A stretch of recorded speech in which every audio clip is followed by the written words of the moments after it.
আসসালামু আলাইকুম সবাইকে, তোমাদেরকে স্বাগত জানাচ্ছি আমাদের আজকের ফিজিক্স সেকেন্ড পেপার ক্লাসে। তোমাদের সাথে আছি আমি মেহরুন্নেসা রিঙ্কি, পড়াশোনা করছি জাহাঙ্গীরনগর ইউনিভার্সিটিতে কম্পিউটার সায়েন্স এন্ড ইঞ্জিনিয়ারিং ডিপার্টমেন্টে। তোমরা ক্লাসটা একটু শেয়ার করে দাও, ফ্রেন্ডদেরকে একটু মেনশন করে দাও। আমরা খুব তাড়াতাড়ি ক্লাসটা শুরু করব।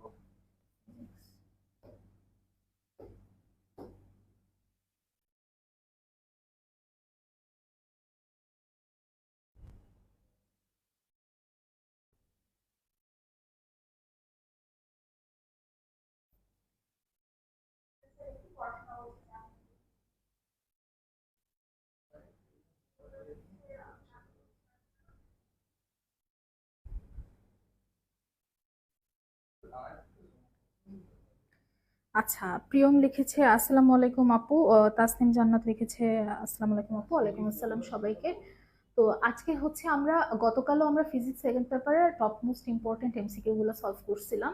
তো আজকে আমরা ফার্স্ট যে তিনটা চ্যাপ্টার আছে তোমাদের, তাপগতিবিদ্যা, স্থির তড়িৎ আর চলতড়িৎ, এর এমসিকিউ গুলো সলভ করব, একটু ডিটেলস দেখবো এই চ্যাপ্টার গুলার।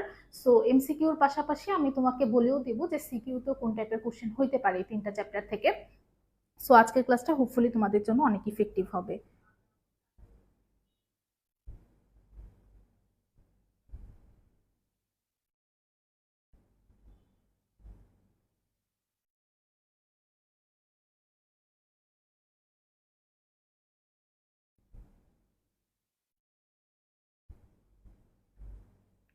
তোমরা ক্লাসটা একটু শেয়ার করে দাও আর ফ্রেন্ডদেরকে একটু তাড়াতাড়ি মেনশন করে দাও, আমরা ক্লাসটা শুরু করব।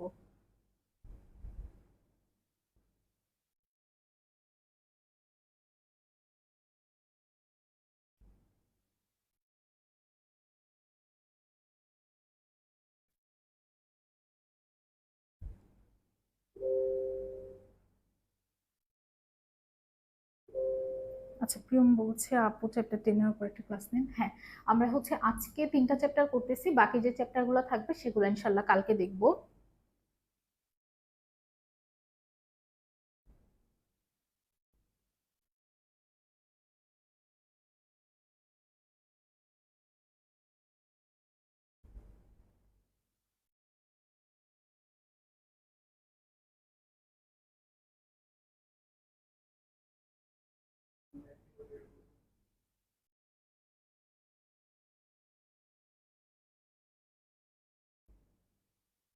আমরা আর 1 মিনিট ওয়েট করি, তারপরে ইনশাল্লাহ শুরু করব।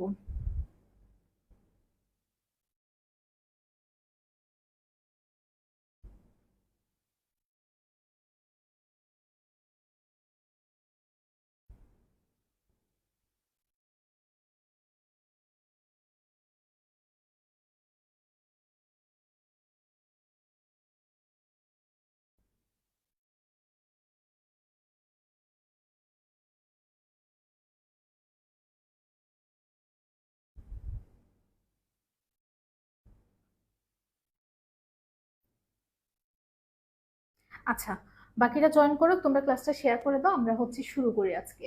সো ফার্স্টে তাপগতিবিদ্যার, দেখো এখানে কি বলা হয়েছে। আর্গন গ্যাসের ক্ষেত্রে গামার ভ্যালু দেওয়া আছে 5/3, সেক্ষেত্রে স্থির আয়তনে মোলার আপেক্ষিক তাপ কত? তাহলে আমাকে এখানে কি বের করতে বলছে? স্থির আয়তনে মোলার আপেক্ষিক তাপ, বা যেটাকে আমরা সিভি বলে জানি, সেটা কত? সো তোমরা কোশ্চেনটার অ্যান্সার দিয়ে দাও। সিভির ভ্যালু কত আসে?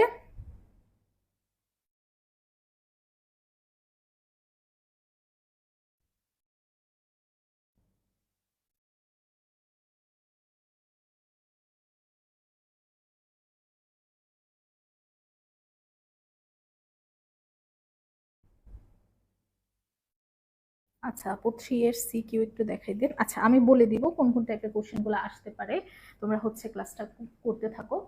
সো আমাকে যখন গামার ভ্যালু দেয়া থাকবে, আমি যখন সিভি বের করব, আমরা একটা সহজ একটা ফর্মুলা ইউজ করব এখানে, সেটা CV equal R by gamma minus one. আর তো তোমরা সবাই জানো মোলার কনস্ট্যান্ট। তাহলে এখানে আর এর ভ্যালু তো আমার ইউজ করা লাগবে না, আর এর ভ্যালু তো আর আরই থাকবে। এখানে গামা দেওয়া আছে 5/3, সো 5/3 মাইনাস ওয়ান কত আসতেছে? তাহলে 5 মাইনাস 3 ট্রু, যেটা আসবে হচ্ছে 3r/2। তাহলে এখান থেকে আমরা হচ্ছে খুব সহজে সিভি বের করে ফেলতে পারবো যদি গামা দেওয়া থাকে, সেটা হচ্ছে r/γ-1 এই ফর্মুলা ইউজ করে। তাহলে কত আসতেছে 3r/2, তার মানে অ্যান্সারটা হচ্ছে সি। এখন যদি তোমার স্থির আয়তনে মোলার আপেক্ষিক তাপ না বলে স্থির চাপে মোলার আপেক্ষিক তাপ বা সিপি বের করতে বলতো, তাহলে কি করতা, জাস্ট গামা সিভি, সিভিটা বের করতা। সিভি আসতেছে কত, 3r/2, তাহলে হচ্ছে এটার সাথে যদি একটা গামা মাল্টিপ্লাই করে দেই তাহলেই হচ্ছে কি সিপিটা পেয়ে যাব। তাহলে দেখো গামার ভ্যালুটা আমি জানি কত 5/3, আর সিভি পাইছি কত 3r/2। তাহলে কাটাকাটি করি, 3 কাটাকাটি যাবে, তার মানে 5r/2 আসবে হচ্ছে সিপি। সো সিভি বলুক আর সিপি বলুক দুইটাই তুমি বের করতে পারবে, জাস্ট ফর্মুলা দুটো মাথায় রাখবা, সিভি হচ্ছে r/γ-1 আর সিপি হচ্ছে গামা সিভি। আচ্ছা, রাহিদ বলছে আসসালামু আলাইকুম আপু। ওয়ালাইকুম আসসালাম। প্রিয়ম লিখেছে 1-এর সি। হ্যাঁ, তাহলে 1-এর অ্যান্সার হচ্ছে সি। পরেরটাতে আসি, 5 ডিগ্রি সেলসিয়াস তাপমাত্রার জন্য ফারেনহাইট স্কেলে মান কত। তাহলে এখানে কি বলছে, সেলসিয়াস আর ফারেনহাইটের মধ্যে সম্পর্ক, তোমরা হচ্ছে এই ম্যাথটা করে ফেলো।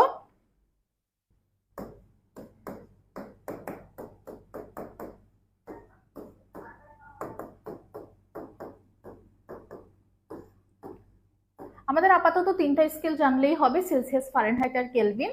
তো আমাদের এখানে কোনটা কোনটার মধ্যে সম্পর্ক, সেলসিয়াস আর ফারেনহাইট, তার মানে হচ্ছে প্রথম দুইটা ইউজ করব আমরা। তাহলে সেলসিয়াসে দেওয়া আছে হচ্ছে 5, তাহলে 5/5 f-32/9 কাটাকাটি যাবে, তার মানে কত আসতেছে f-32 ইকুয়াল 9, তাহলে f ইকুয়াল আসবে হচ্ছে 41।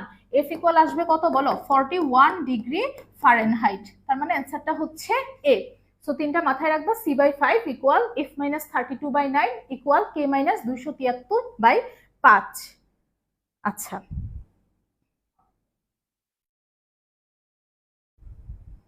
একের সি নওশিন সুলতান অ্যান্সার দিয়েছে, আহাদ অ্যান্সার দিয়েছে 1-এর সি। হ্যাঁ, 1-এর অ্যান্সার ছিল সি, আর 2-এর অ্যান্সার আমরা কত পাচ্ছি 41 ডিগ্রি ফারেনহাইট। তারপরেরটাতে আসি, ক্যালভিন স্কেলে বরফ বিন্দু কোনটা, এটা সব অ্যান্সার দিয়ে দাও তো, ক্যালভিন স্কেলে বরফ বিন্দু কোনটা। প্রিয়ম অ্যান্সার দিয়েছে 2-এর এ। আচ্ছা, জিলুর রহমান রাহিদ অ্যান্সার দিয়েছে 2-এর ক। হ্যাঁ, 2-এর অ্যান্সারটা ছিল 41 ডিগ্রি ফারেনহাইট বা 2-এর এ। আচ্ছা, তারপরেরটাতে আসি, ক্যালভিন স্কেলে বরফ বিন্দু, দেখো সেলসিয়াসের বেলায় বরফ বিন্দুটা হচ্ছে 0 ডিগ্রি, আর বাষ্প আমরা দেখলাম বাষ্প বিন্দুটা হচ্ছে 100 ডিগ্রি। একই রকম ভাবে ফারেনহাইটের বেলায় বরফ বিন্দুটা কত, বরফ বিন্দুটা হচ্ছে 32 ডিগ্রি, আর বাষ্প বিন্দুটা কত, বাষ্প বিন্দুটা হচ্ছে 212 ডিগ্রি। ক্যালভিন স্কেলে যদি আসি, ক্যালভিন স্কেলে বরফ বিন্দুটা আমরা কত ক্যালভিন দেখছি 273 ক্যালভিন, আর বাষ্পটা হচ্ছে 373 ক্যালভিন। সো এগুলো একটু সবাই মাথায় রাখো, 0 ডিগ্রি সেলসিয়াস, 100 ডিগ্রি সেলসিয়াস, আর 32 degree Fahrenheit, 212 degree Fahrenheit. So Kelvin স্কেলে বরফ বিন্দু তাহলে আমরা কত পাচ্ছি, ক্যালভিন স্কেলে বরফ বিন্দু হচ্ছে 273 ক্যালভিন, আর বাষ্প বিন্দুটা হচ্ছে 373 ক্যালভিন। সেলসিয়াস স্কেলে বরফ বিন্দুটা হচ্ছে 0 ডিগ্রি সেলসিয়াস, বাষ্প বিন্দুটা হচ্ছে 100 ডিগ্রি সেলসিয়াস। ফারেনহাইটে হচ্ছে বরফ বিন্দুটা হচ্ছে 32 ডিগ্রি ফারেনহাইট, বাষ্প বিন্দুটা হচ্ছে 212 ডিগ্রি ফারেনহাইট। আচ্ছা, এটার অ্যান্সার সবার পারা উচিত। হ্যাঁ, সবাই নওশিন সুলতানা কমেন্ট করেছে 3-এর ডি। তাহলে অ্যান্সারটা কত পাচ্ছি আমরা, বাষ্পবিন্দু 273 ক্যালভিন বা 3-এর ডি। আচ্ছা, আহাদ অ্যান্সার দিয়েছে 3-এর বি, না ভাই অ্যান্সারটা 3-এর ডি হবে। নওশিন সুলতান অ্যান্সার দিয়েছে 3-এর ডি, মাহমুদুল হোসেন ডি, তাসলিম জান্নাত অ্যান্সার দিয়েছে ডি। আচ্ছা, এখন তোমরা কমেন্ট করো তো, ফারেনহাইটে বাষ্পবিন্দু কত, ফারেনহাইটের বাষ্পবিন্দু কত ডিগ্রি ফারেনহাইট, এটা সবাই কমেন্ট করো তো, ফারেনহাইটের বাষ্পবিন্দু কত ডিগ্রি ফারেনহাইট। কমেন্ট করলে যেটা হবে কি, তোমার ক্লাসের মধ্যে পড়াটা কিন্তু হয়ে যাচ্ছে, এটা ভুল আর চান্স কম। আর এই টাইপের কোশ্চেন যদি ভুল করো, মানে এটা কিন্তু দেখেই অ্যান্সার করার মতো কোশ্চেন, সো এই টাইপের কোশ্চেন গুলো আসলে ভুল করা যাবে না কোনোভাবেই, সেজন্য একটু ভালো মতো মাথায় রাখতে হবে।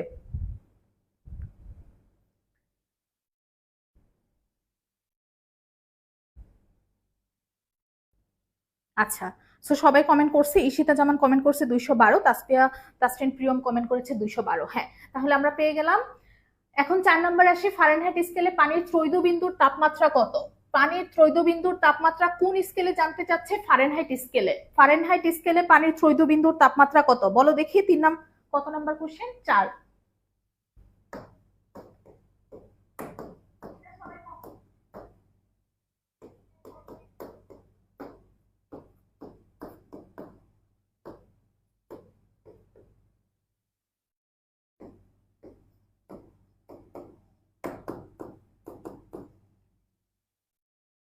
পানির ত্রৈধ বিন্দুর তাপমাত্রা আমরা 3টা ইয়েতেই মনে রাখবো।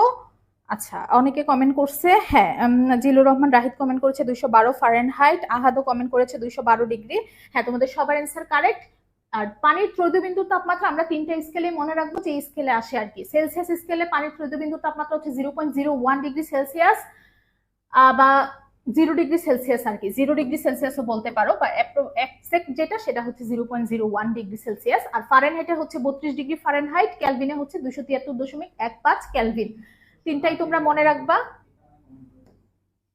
3টা মানে সবাই কমেন্ট করো তো, সেলসিয়াসে কত, ফারেনহাইটে কত, আর ক্যালভিনে কত। এই কোশ্চেনটা কিন্তু আসে। সেলসিয়াসে কত, ফারেনহাইটে কত, ক্যালভিনে কত। রিদিতা কমেন্ট করেছে ডি। হ্যাঁ, 273.16 অথবা 273.15। আচ্ছা, এটা কি ফারেনহাইট হবে না, এটা হচ্ছে ক্যালভিন। ও আচ্ছা, সরি, এটা তো আমাদের ফারেনহাইট স্কেলে জানতে চাচ্ছে, তাহলে তো কে হবে কেন? এটা তো 32 ডিগ্রি ফারেনহাইট, আমরা তো এখানে লিখে দিলাম ফারেনহাইট স্কেলে হচ্ছে 32 ডিগ্রি ফারেনহাইট। এই যে দেখো, তোমরা হচ্ছে না দেখেই অ্যান্সার করো, কোশ্চেন না পড়েই কিন্তু অ্যান্সার করা যাবে না। এখানে তোমার ক্যালভিন স্কেলে চায় না, কোন স্কেলে যাচ্ছে? ফারেনহাইট স্কেলে। তাহলে 4 এর হচ্ছে অ্যান্সার বি। জিলুর রহমানও অ্যান্সার দিয়েছে 4 এর বি। হ্যাঁ, অ্যান্সারটা হচ্ছে 4 এর বি। রিদিতা আপু ডি হবে না, 4 এর হচ্ছে বি। আচ্ছা, আরেকটা জিনিস মনে রাখবা, পানির হচ্ছে এই ত্রৈধ বিন্দুতে চাপ যেটা, সেটা হচ্ছে 4.58 মিলিমিটার মার্কারি প্রেসার। হ্যাঁ, চাপটা মনে রাখবা, পানির ত্রৈধ বিন্দুর চাপ হচ্ছে 4.58 মিলিমিটার মার্কারি। তাহলে হচ্ছে পরের কোশ্চেনে আসি। কোন নির্দিষ্ট পরিমাণ গ্যাসের অভ্যন্তরীণ শক্তি কেবল নির্ভর করে? গ্যাসের অভ্যন্তরীণ শক্তি কোনটার উপর নির্ভর করে? তাপমাত্রা, চাপ, আয়তন নাকি এনট্রপি? কোনটার উপরে নির্ভর করে একটু বলো দেখি। গ্যাসের অভ্যন্তরীণ, আচ্ছা একটু কমেন্ট পড়ি। আচ্ছা, আহাদ সবগুলাই কমেন্ট করেছে, নওশিন সুলতানও কমেন্ট করেছে, জিলুর রহমান রাহিদও 0 degree Celsius 32 degree Fahrenheit 273 Kelvin. হ্যাঁ, তোমাদের সবাইকে অসংখ্য ধন্যবাদ। এখন হচ্ছে আমরা 5 নাম্বার কোশ্চেনের অ্যান্সার দেই সবাই।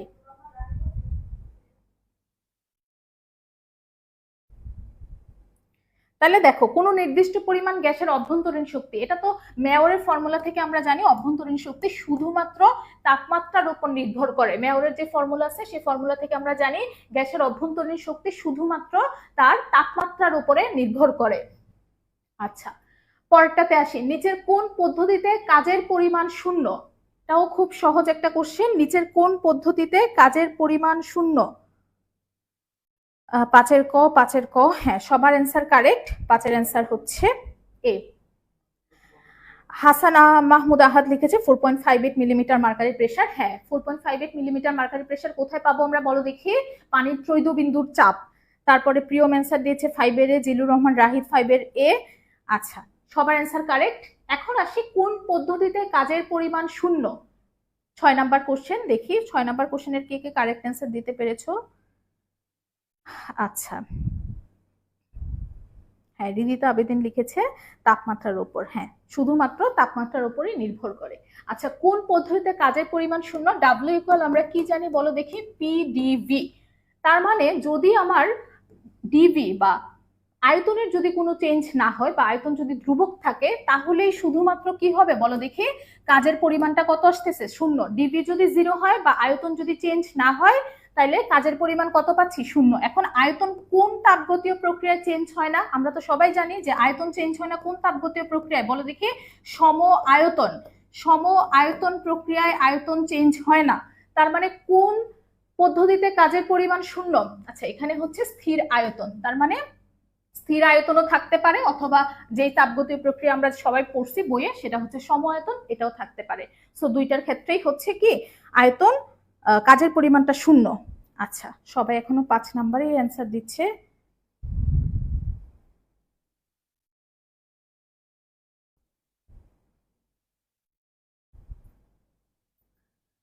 সিক্সের এ, প্রিয়ম অ্যান্সার দিয়েছে 6 এর এ, হাসান অ্যান্সার দিয়েছে এ, মাহমুদুল হোসেন অ্যান্সার দিয়েছে এ। হ্যাঁ, তাহলে 6 এর অ্যান্সারটা হচ্ছে এ। পরেরটাতে আসি, দেখো রুদ্ধতাপীয় প্রক্রিয়ায় একটা দ্বিপরমাণু গ্যাসের চাপ যদি 5% বৃদ্ধি করা হয় তাহলে গ্যাসের আয়তন শতকরা কত কমবে। তাহলে কি বলছে এখানে, কার কার মধ্যে সম্পর্ক, তোমার চাপ আর আয়তন, তার মানে পি আর ভি এর মধ্যে হচ্ছে রিলেশন। তাহলে এখানে এটা করে ফেলো তো, চাপ যদি আমি 5% বৃদ্ধি করি সেক্ষেত্রে আয়তন শতকরা কত কমবে। সবাই একটু ফাস্ট ফাস্ট অ্যান্সার দিয়ে দাও, তাপ যদি বৃদ্ধি করি তাহলে আয়তন শতকরা কত কমবে।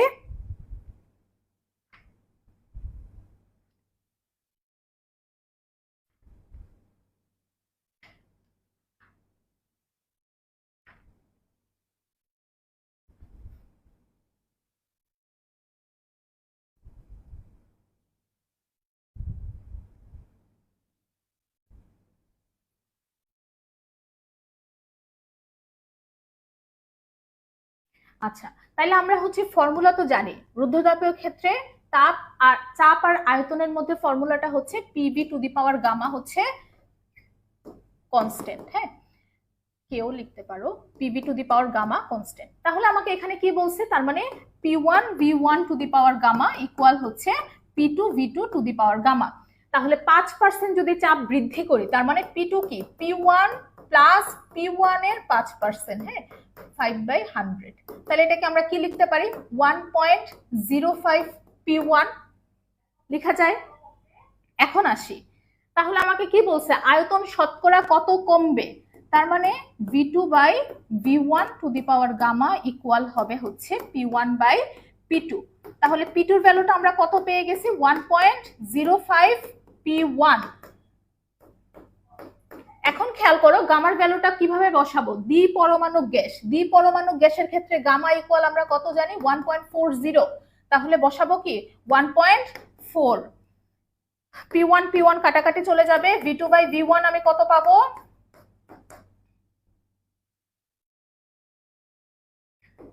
1/1.05, 1/1.4 ওই পাশে নিয়ে আসলে তাহলে হচ্ছে 1/1.4 হয়ে যাবে। সো সেক্ষেত্রে আমার কত আসতেছে V2/V1,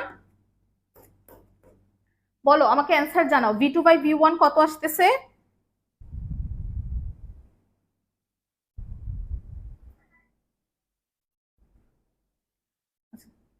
ছবিগুলো একটু ছবিগুলো যেগুলো তোলা হয়েছে ওগুলো সিরিয়াল আমাকে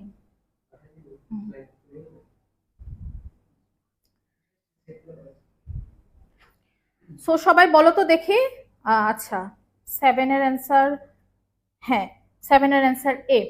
তাহলে আমার কাছে আপাতত ক্যালকুলেটর নাই, তোমরা বের করো V2/V1 কত আসতেছে, সেটা আমরা কিভাবে বের করব। তাইলে তার মানে হচ্ছে আমাকে কিন্তু বলছে শতকরা কত কমবে। হ্যাঁ, কত কমবে মানে কি, এখন আমি V2 যেটা পাবো ওখান থেকে সেটা হবে হচ্ছে শতকরাটা যদি বের করি তাহলে V1 - V2 divided by V1 into 100%। এটা যদি বের করে ফেলি তাহলে কিন্তু শতকরা কত কমবে সেটা আমি বের করতে পারবো। তাহলে কিন্তু ম্যাথটা খুব সহজ ছিল, জাস্ট আমার ফর্মুলা জানতে হবে কোনটা, রুদ্ধতাপীয় প্রক্রিয়ার ক্ষেত্রে P আর V এর মধ্যে সম্পর্ক হচ্ছে P1 V1 to the power gamma equal P2 V2 to the power gamma. সেখান থেকে আমি V2 বের করব। তাহলে শতকরা কত কমবে সেটা আমি কিভাবে বের করব, V1 - V2, যেহেতু কমবে বলছে তার মানে তো V1 টাই বড়, আর যদি বাড়তো তাহলে কি হইতো V2 টা বড়। তাহলে V1 - V2 divided by V1 into 100% করলেই অ্যান্সার আসছে। আচ্ছা, 7 এর সবাই কারেক্ট অ্যান্সার দিচ্ছে 2.5%। 7 এর অ্যান্সারটা হলো আমরা কত পেয়ে গেলাম 2.5%। ঠিক আছে, আর পরেরটাতে আসি, আবার আসছে দেখো সেম জিনিসটাই, গামা ইকুয়াল 5/3 এর জন্য নিচের কোনটা সঠিক। তাহলে দেখো কোনটার সিপি নাকি সিভির ভ্যালু কারেক্ট, সিপি সিভি দুইটাই দেওয়া আছে, সেক্ষেত্রে দেখো কোনটা কারেক্ট।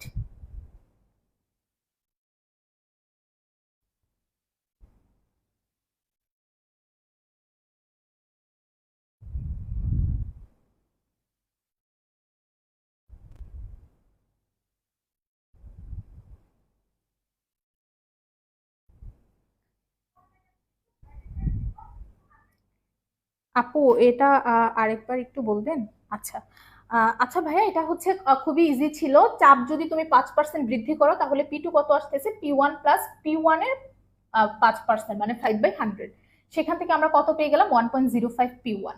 আচ্ছা, এখন আসি। আমাকে যেহেতু বলছে চাপ আর আয়তনের মধ্যে সম্পর্ক, রুদ্ধতাপীয় প্রক্রিয়ায় চাপ আর আয়তনের মধ্যে সম্পর্কের ফর্মুলা আমরা জানি, P1 V1 to the power gamma equal P2 V2 to the power gamma. সেখান থেকে তুমি এখান থেকে কি পাবা বলো দেখি? V2 পাবা। তো V2 যদি আমি পেয়ে যাই, শতকরা কত কমবে সেটা আমি কিভাবে বের করব? V1 minus V2 divided by V1 into 100% করে দিলে শতকরা কত কমবে সেটা আসবে। হোপফুলি বুঝছো আহাদ? তারপরেরটাতে যাই। তাহলে গামা ইকুয়াল 5/3 এর জন্য নিচের কোনটা সঠিক? সি অ্যান্সার দিচ্ছে। আচ্ছা, তোমরা যারা অ্যান্সার দিচ্ছ তারা হচ্ছে তোমার ওই অ্যান্সারের নাম্বারের নাম্বারটা একটু পাশে রেখে তারপর অ্যান্সারটা লিখলে আমার জন্য বুঝতে সুবিধা হবে যে তুমি কোন কোশ্চেনের অ্যান্সার দিচ্ছ। তার মানে গামা ইকুয়াল 5/3 এর জন্য ফার্স্টে আমরা সিবিটা বের করি, দেখি কত আসে। আর বাই গামা মাইনাস 1, তাহলে কত আসতেছে? 5/3 মাইনাস 1, তার মানে হচ্ছে 2r/3r/2। তাহলে সিভি আসতেছে কত আমার? 3r/2। 3r/2 অপশনে নাই সিভি, তার মানে আমার সিপিটা কিন্তু বের করতে হচ্ছে। তাহলে সিপি আমরা কত পাবো? Gamma CV. তার মানে গামার ভ্যালু কত দেওয়া আছে? 5/3। আর সিভি কত পেলাম? 3r/2। 3 কাটাকাটি করি, তাহলে সিপি কত আসতেছে? 5r/2। দেখো কোথায় আছে? 5r/2। আচ্ছা, এখানে মোস্ট প্রবলি একটু প্রিন্টিং মিস্টেক হয়েছে। সিবি এখানে মোস্ট 3r/2 হওয়ার কথা, না হলে আলটিমেটলি কোনটা অ্যান্সার হচ্ছে না, কারণ সিপিও আমরা পাচ্ছি 5r/2, এখানে 5r/3 আছে দুইটাতেই। সো অ্যান্সারটা হচ্ছে সিভি 3r/2, সিপি 5r/2। তোমার কোশ্চেনে ভুল থাকবে না, আমার হচ্ছে প্রিন্টিংটা মানে টাইপিংটা একটু মিস্টেক হয়েছে হয়তো। সো গামা যখন দেওয়া থাকে তখন হচ্ছে সিভি আমরা কিভাবে বের করবো? r/γ-1। সিপিটা কিভাবে বের করবো? Gamma CV. আচ্ছা,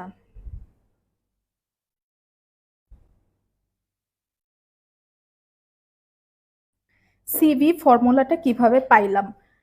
আচ্ছা, ফর্মুলাটা কিভাবে পাইলাম হচ্ছে, ফর্মুলা মেনলি আমরা দুইটা এখানে ইউজ করছি। একটা হচ্ছে সিপি বাই সিবি হচ্ছে গামা, আর আরেকটা যে সিপি মাইনাস সিবি ইকুয়াল হচ্ছে আর।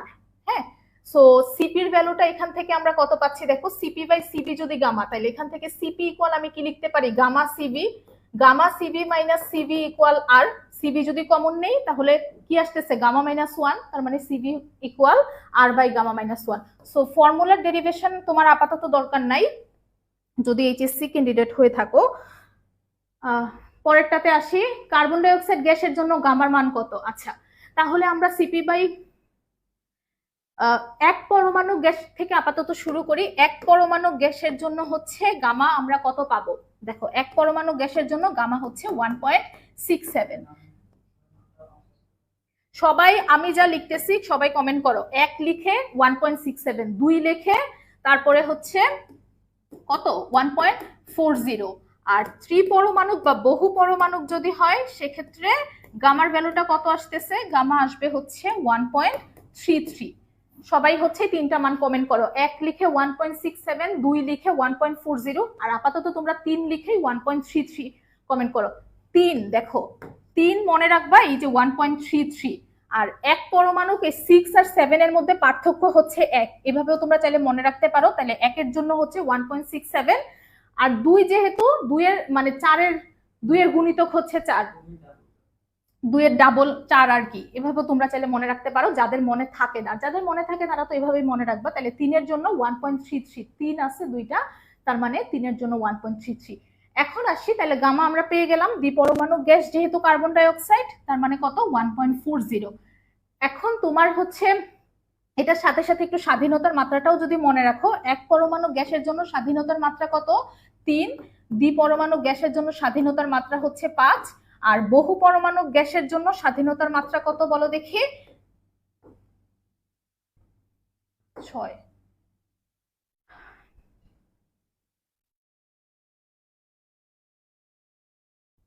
আচ্ছা, সবাই 9 এর অ্যান্সার দিচ্ছে। 9 এর এ, 9 এর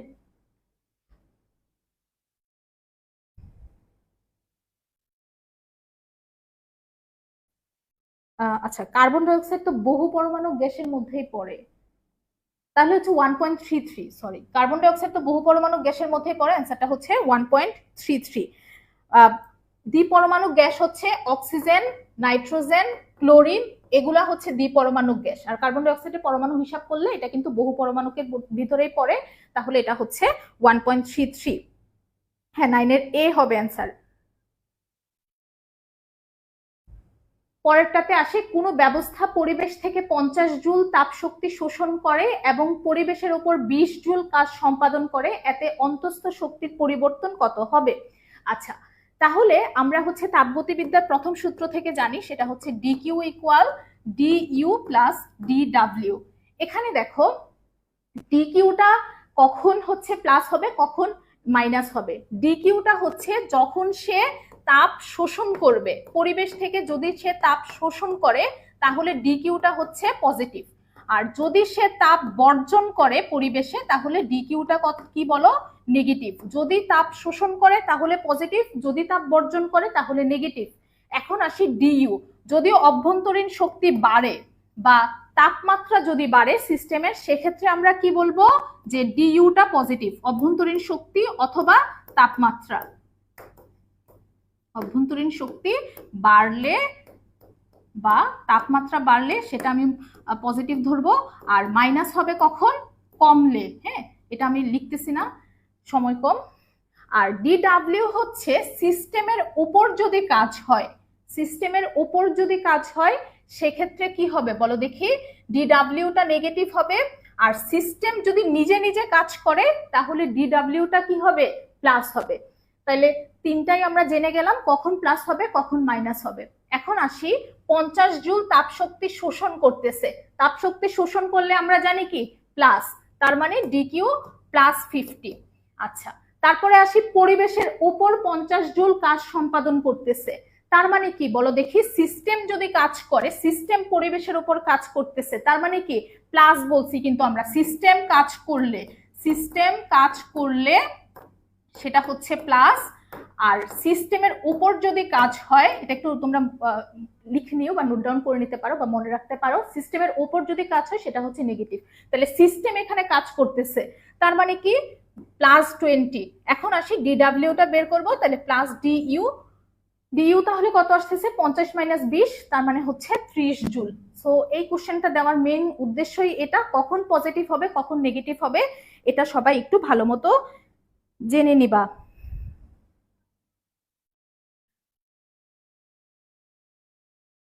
তাহলে 10-এর অ্যান্সার কত আসতেছে বলো,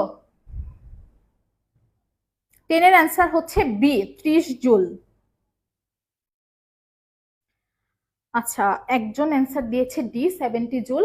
পরিবেশের উপর যখন কাজ করে তুমি হচ্ছে এটাকে নেগেটিভ ধরতে পারবে না, সিস্টেম পরিবেশের উপর কাজ করতেছে, তাইলে কিন্তু এটা প্লাস 20। যে হচ্ছে ডি কমেন্ট করছো সে এটাকে মাইনাস ধরে নিছো, কিন্তু আপু এটা মাইনাস হবে না, যেহেতু সিস্টেম কাজ করতেছে, পরিবেশের উপর কাজ করতেছে। যদি সিস্টেমের উপর কাজ হইতো তাইলে আমি নেগেটিভ ধরতাম। হ্যাঁ, সিস্টেম কি করতেছে, সিস্টেম কি করতেছে সেটা দিয়ে যদি আমি চিন্তা করি তাইলে হচ্ছে অ্যান্সারটা পাবো। পরেরটাতে আসি, রুদ্ধতাপীয় প্রসারণে নিচের কোনটা সঠিক? আচ্ছা দেখো, তাহলে রুদ্ধতাপীয় প্রসারণে, রুদ্ধতাপীয় ক্ষেত্রে আমরা সবাই জানি সেটা হচ্ছে ডিকিউটা 0 থাকবে। তাহলে ডিকিউ যদি 0 হয়, তাপগতিবিদ্যার প্রথম সূত্র সেটা হচ্ছে DQ equal DU plus DW. তার মানে ডিকিউ যদি 0 হয় তাহলে ডিইউ প্লাস ডিডাব্লিউ, তাহলে ডিইউ ইকুয়াল আমরা কি পাচ্ছি বলো, মাইনাস ডিডাব্লিউ। বুঝছো? আচ্ছা, এখন আসি, আমরা জানি যে ডিডাব্লিউ কখন পজিটিভ হয় বলো দেখি, তাপমাত্রার, সরি তাপমাত্রা না, মানে আয়তন বাড়লে বা আয়তনের প্রসারণ হলেই কিন্তু ডিডাব্লিউটা কি হয় বলো, প্লাস হয়। প্রসারণে প্লাস, ডিডাব্লিউ প্লাস হয় কখন, প্রসারণ, আয়তনের প্রসারণে। আর নেগেটিভ হয় কখন, আয়তনের সংকোচনে। আচ্ছা, সো একটু যদি খেয়াল করো, এখানে যেহেতু বলছে প্রসারণ, তার মানে কি ডিডাব্লিউটা পজিটিভ হবে, তাইলে মাইনাস প্লাস ডিডাব্লিউ, তার মানে ডিইউ ইকুয়াল আমরা কি পাচ্ছি, মাইনাস ডিডাব্লিউ। কেন আমি এটা বুঝালাম, এটা যদি যখন সংকোচন করব রুদ্ধতাপীয়, ওই কোশ্চেনটাও আছে তোমাদেরকে দেখাবো। তাহলে ডিইউ ইকুয়াল আমরা কি পাচ্ছি বলো দেখি মাইনাস ডিডব্লিউ। তার মানে এখানে অবশ্য উল্টাটা লেখা, তাহলে ডেল ডাব্লিউ ইকুয়াল কি মাইনাস ডিইউ, উল্টা একই তো, DW equal minus DU equal minus DW যেই কথা, ডিডব্লিউ ইকুয়াল মাইনাস ডিইউ একই কথা। তার মানে অ্যান্সারটা হচ্ছে বি। পরেরটাতে আসি, দেখি কে কে কি কমেন্ট করছো। 11 B, Srabanti Majumdar 11 B, Mahmud Akhtar 11 B. আচ্ছা হ্যাঁ, 11 অ্যান্সার ছিল বি। এখন আসি 12তে। তাপ ইঞ্জিন 327 ডিগ্রি সেলসিয়াস তাপমাত্রায় 500 জুল তাপ গ্রহণ করে আর 27 ডিগ্রি সেলসিয়াস তাপমাত্রায় তাপ বর্জন করে। তাহলে তাপ গ্রহণ করে কত ডিগ্রি সেলসিয়াস তাপমাত্রায়? 327 ডিগ্রি সেলসিয়াস তাপমাত্রায়। তাপ বর্জন করে হচ্ছে 27 ডিগ্রি সেলসিয়াস তাপমাত্রায়। কিছু সময় পর তাপ গ্রাহকের তাপমাত্রা 177 ডিগ্রি সেলসিয়াসে উন্নীত হয়। দুই অবস্থায় ইঞ্জিনের কর্মদক্ষতার অনুপাত কত? তাহলে প্রথম ক্ষেত্রে আমরা তাপ উৎসের তাপমাত্রা কত পাচ্ছি বলো? 327। আর তাপ গ্রাহকের তাপমাত্রা কত পাচ্ছি? সেটা হচ্ছে 27 ডিগ্রি সেলসিয়াস। দ্বিতীয় ক্ষেত্রে দেখো তাপ গ্রাহকের তাপমাত্রাটা চেঞ্জ হচ্ছে, কিন্তু তাপ উৎসের তাপমাত্রা কিন্তু চেঞ্জ হয় নাই। তাপ গ্রাহকের তাপমাত্রাটা চেঞ্জ হয়ে কোথায় চলে গেছে? 27 থেকে 177 ডিগ্রি সেলসিয়াসে। সেক্ষেত্রে দুই অবস্থায় তোমার ইঞ্জিনের কর্মদক্ষতার অনুপাত কত? আচ্ছা, সো প্রথম ক্ষেত্রে আমরা করি eta 1 divided by eta 2, 1 minus T2 by T1। এটার ক্ষেত্রে 1 মাইনাস T2 ড্যাশ, যেহেতু কিটা কি চেঞ্জ হচ্ছে, তাপ গ্রাহকের তাপমাত্রাটা চেঞ্জ হয়ে গেছে সেহেতু T2 ড্যাশ। আচ্ছা, তার মানে দেখো উপরে কি থাকবে? T2 minus T1 minus T2 divided by T1, আর নিচে থাকতেছে হচ্ছে T1 minus T2 dash divided by T1। তার মানে T1 কাটাকাটি চলে যাবে, আলটিমেটলি থাকবে কি T1 minus T2 divided by T1 minus T2 dash. আচ্ছা, এখন আসি দেখো উৎসের তাপমাত্রা কত দেওয়া? 327 ডিগ্রি সেলসিয়াস দেওয়া। যেহেতু আমি তাপমাত্রার পরিবর্তন নিয়ে কাজ করতেছি সেহেতু তুমি এটা দরকার নাই আর ক্যালভিনে কনভার্ট করা। হ্যাঁ, ক্যালভিনে তাপমাত্রার পরিবর্তনের ক্ষেত্রে ক্যালভিন আর সেলসিয়াস একই। তাহলে আমি ডিরেক্ট হচ্ছে সেলসিয়াসই রাখবো এখানে। 327 মাইনাস হচ্ছে 27, আর T1 কত? T1 তো চেঞ্জ হচ্ছে না, 327ই থাকবে। T2টা কত হয়ে গেছে বলো দেখি? 177।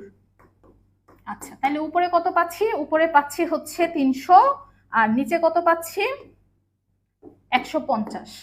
তার মানে কত পাচ্ছি অনুপাতটা? 2:1। 2:1 পাচ্ছি হচ্ছে অনুপাত। তাহলে এখানে আমার ফর্মুলা মাথায় রাখতে হবে।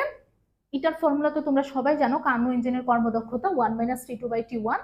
আর এখানে আরেকটা জিনিস খেয়াল রাখতে হবে যে তাপ উৎসের তাপমাত্রাটা কিন্তু চেঞ্জ হচ্ছে না, জাস্ট তাপ গ্রাহকের তাপমাত্রাটা 27 থেকে 177 ডিগ্রি সেলসিয়াস হয়ে যাচ্ছে। কে কে কারেক্ট অ্যান্সার দিছে এটা দেখি। রাহিদ অ্যান্সার দিয়েছে 12 ডি। হ্যাঁ, 12 অ্যান্সার হচ্ছে ডি। পরেরটাতে আসি, এনট্রপির এসআই একক নিচের কোনটা? এনট্রপির এসআই একক দেখি, সবাই কমেন্ট করো তো।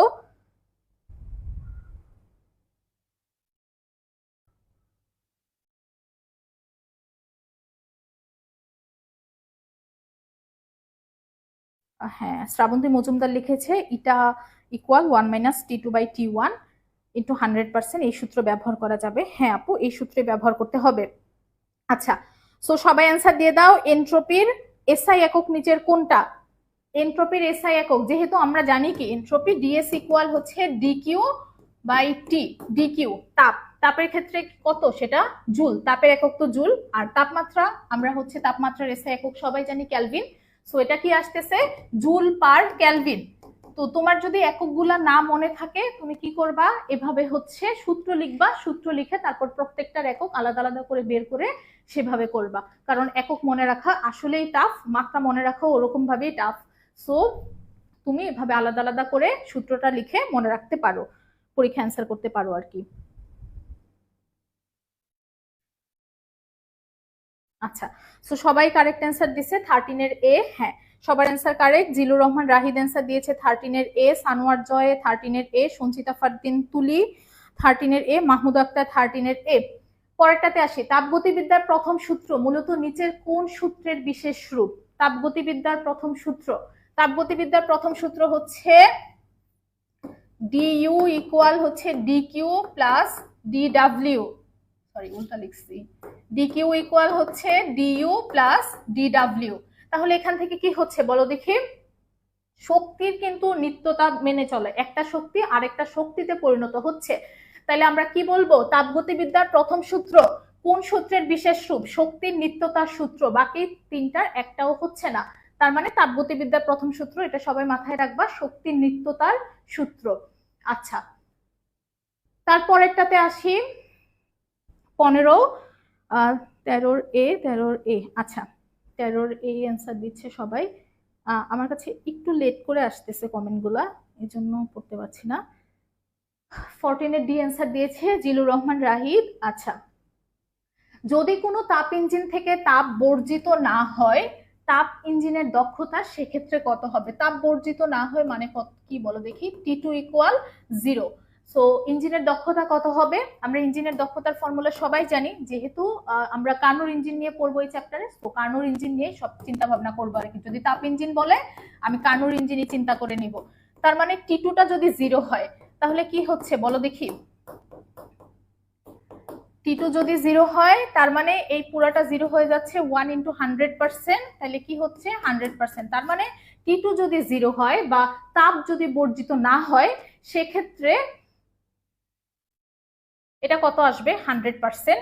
T2 0, অথবা এখানে যেহেতু তাপ বর্জিত না হয় বলছে, তার মানে Q2 ইকুয়াল 0 ধরে নেওয়ার দরকার ছিল আর কি, বাট আলটিমেটলি একই জিনিস মিন করে, T2 বাই T1 হোক আর Q2 বাই Q1, যেহেতু আমরা জানি T2 by T1 equal Q2 by Q1। তাহলে কর্মদক্ষতা আমরা কত পাচ্ছি বলো, 100%।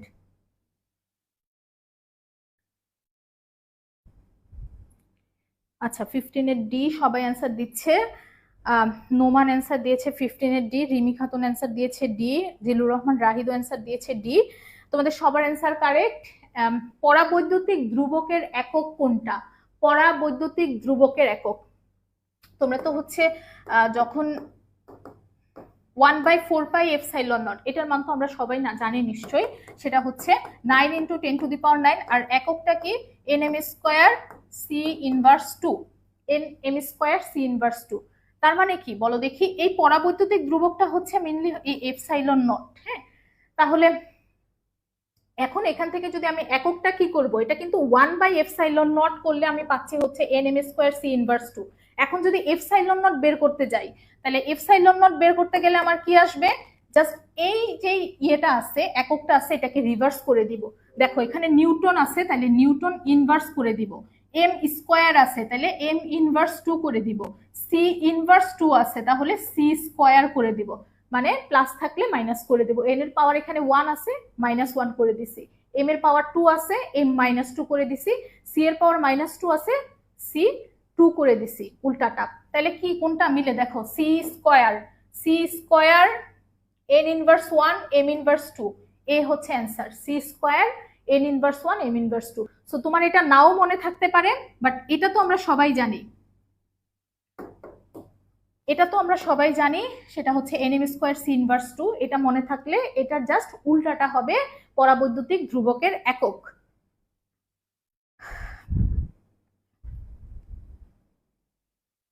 সানোয়ার জয় অ্যান্সার দিয়েছে বি। আচ্ছা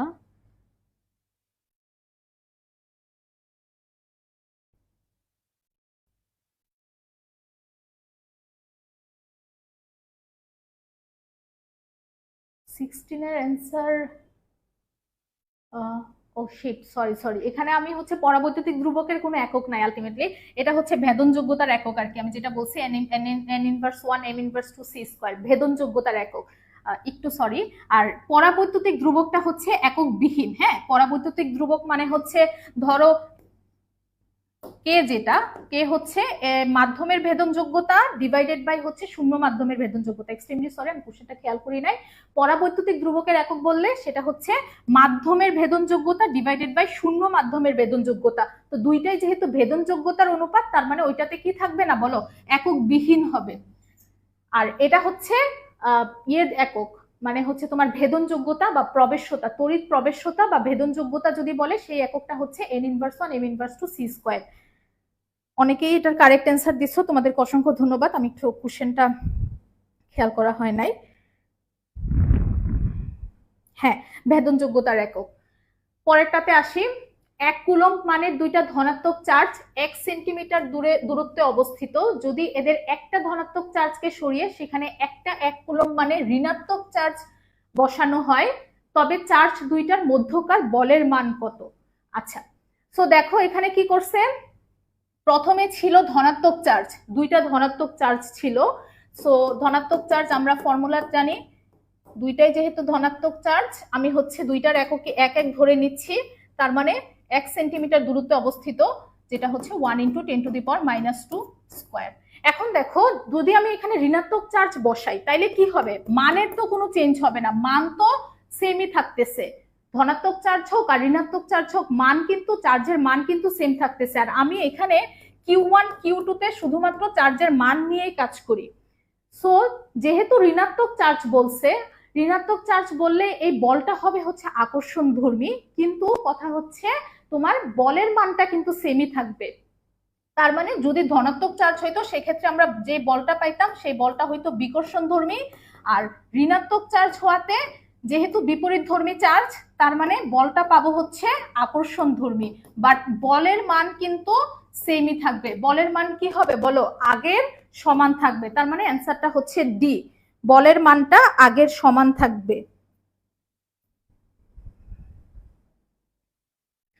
হ্যাঁ, 17 এর অ্যান্সার হচ্ছে আগের সমান হবে, আগের সমান হবে, সেম হবে। Shafiqul Islam Chowdhury answer correct, same হবে অ্যান্সার। ঋণাত্মক চার্জ বসানো হলে শূন্য কেন হবে, বলের মান তো সেমই থাকবে। চার্জ দুইটার মধ্যকার বলের মান, শুধুমাত্র বলটা আগে ছিল বিকর্ষণধর্মী বল, যেহেতু দুইটা চার্জই সেম ছিল, ধনাত্মক ছিল। এখন যেহেতু একটা ধনাত্মক একটা ঋণাত্মক, এখন কি হবে, আকর্ষণধর্মী বল হবে, বাট বলের মান চেঞ্জ হবে না। রাহিদ হোপফুলি বুঝতে পারছো, তুমি শূন্য বলছো। আচ্ছা, পরেরটাতে আসে, দুইটা চার্জিত সংযুক্ত বস্তুর মধ্যে চার্জ প্রবাহিত হতে থাকবে যতক্ষণ না তাদের মধ্যে কি সমান হয়, বিভব সমান হয়। যতক্ষণ না তাদের মধ্যে বিভব সমান হয় ততক্ষণ পর্যন্ত কি চেঞ্জ হবে? আচ্ছা, ডি অ্যান্সার দিয়েছে সানোয়ার জয়। হ্যাঁ, তাহলে 17 এর অ্যান্সার হবে হচ্ছে ডি, দুইটা চার্জিত সংযুক্ত বস্তুর মধ্যে ততক্ষণ পর্যন্ত চার্জ প্রবাহিত হবে যতক্ষণ না তাদের মধ্যে বিভব সমান হয়। পরেরটাতে আসি। দেখো চিত্রে এবিসি ত্রিভুজের এবি ইকুয়াল এসি, আর এখানে তো দেখে বোঝা যাচ্ছে বিডি আর সিডি এগুলা হচ্ছে এই এবি আর এসির অর্ধেক। ধরো এবি যদি আমি এক্স ধরি, তাহলে বিডি ইকুয়াল বলতে পারবো হচ্ছে x/2। এই যে এখান থেকে বিডি ইকুয়াল হচ্ছে AC/2, এসি যেহেতু এক্স ধরছি তাহলে বিডি ইকুয়াল কি x/2। আর বিভবের বেলায় আমরা তো নিশ্চয়ই জানি যে ভি ইকুয়াল ফর্মুলা কি বলো, 1/4πε0 Q/r। তার মানে যখন হচ্ছে আর বাড়বে, আর এর সাথে বিভবের সম্পর্ক কি, দূরত্বের সাথে বিভবের সম্পর্ক কিন্তু ব্যস্তানুপাতিক। সো যদি আর বাড়ে তাইলে কিন্তু বিভব কমবে, যদি আর কমে তাইলে কি বলবো, বিভব বাড়বে। তার মানে একটু খেয়াল করো, এখানে ভি এতে যখন আমি বের করব, চার্জ কিন্তু আমার সেমি আছে, +2 কুলম্বের জন্য আমি একটা বিভব পাবো, +4 কুলম্বের জন্য একটা বিভব পাবো। আর ডি এর বেলায়ও কিন্তু +2 কুলম্বের জন্য একটা বিভব পাবো, +4 কুলম্বের জন্য একটা বিভব পাবো। কিন্তু এখানে ডি এর বেলায় কিন্তু আমার ইয়েটা কম, দূরত্বটা কম। সো দূরত্বটা যখন কম তখন আমরা কি পাবো, বিভব বেশি পাবো। আর এ কিন্তু দূরত্ব অনেক বেশি, দূরত্ব হচ্ছে এই বি আর ডি এর ডাবল, তার মানে কিন্তু এতে বিভব কম হবে। তাইলে যেহেতু বি আর ডি এর মধ্যে দূরত্ব কম, তাইলে আমরা এখানে কি পাওয়ার কথা বলো, দূরত্ব কম হলে বিভব বেশি হবে। তার মানে এ আর ডি এর মধ্যে বিভব কার বেশি হবে, ডি এর বেশি হবে, যেহেতু চার্জ থেকে ডি এর দূরত্ব কম। আশা করি বুঝছো। বি, হ্যাঁ, তাহলে ডি হচ্ছে বড় হবে, অ্যান্সারটা হচ্ছে বি। সবার অ্যান্সার কারেক্ট। শূন্য সৌরভ অ্যান্সার দিয়েছে বি, শফিকুল আলম চৌধুরী অ্যান্সার দিয়েছে বি, 17 শ্রাবন্তী মজুমদারের অ্যান্সার দিয়েছে হ্যাঁ, কারণ বলের মান অপরিবর্তিত থাকবে, শুধুমাত্র বলের ধরনটা চেঞ্জ হবে। ফার্স্টে বিকর্ষণধর্মী ছিল, পরে আকর্ষণধর্মী হবে। আচ্ছা, তারপরেরটাতে দেখো +-5 মাইক্রোকুলম চার্জ দুইটাকে 4 মিলিমিটার ব্যবধানে রেখে একটা তড়িৎ দ্বিমেরু গঠন করা হলো। সেক্ষেত্রে দ্বিমেরুটিকে এত প্রাবল্যের তড়িৎ ক্ষেত্রে লম্বভাবে স্থাপন করা হলো, তড়িৎ দ্বিমেরু ভ্রামক কত। এত কাহিনী আসলে লেখারই দরকার ছিল না, এই জিনিসটা আসলে ইরিলিভেন্ট, এখানে দরকারই ছিল না যে এখানে তড়িৎ ক্ষেত্রে প্রাবল্য কত। সো দ্বিমেরু ভ্রামক আমরা কিভাবে বের করি? চার্জ আর চার্জের মধ্যবর্তী দূরত্ব, চার্জ ইন্টু চার্জের মধ্যবর্তী দূরত্ব। তাহলে চার্জ কত? 5 মাইক্রোকুলম, তার মানে 5 × 10⁻⁶। এল কত? এল হচ্ছে 4 মিলিমিটার, 4 × 10⁻⁻3। তাহলে এখান থেকে কত পাচ্ছি? 2 × 10⁻⁸ কুলম মিটার। এটা আবার কেউ সেন্টিমিটার ভাইবো না, এটা হচ্ছে কুলম। কুলম হচ্ছে চার্জের একক, আর দৈর্ঘ্যের একক হচ্ছে বা দূরত্বের একক হচ্ছে মিটার। তাহলে এটা হচ্ছে কুলম মিটার। 2 × 10⁻⁸ coulomb metre.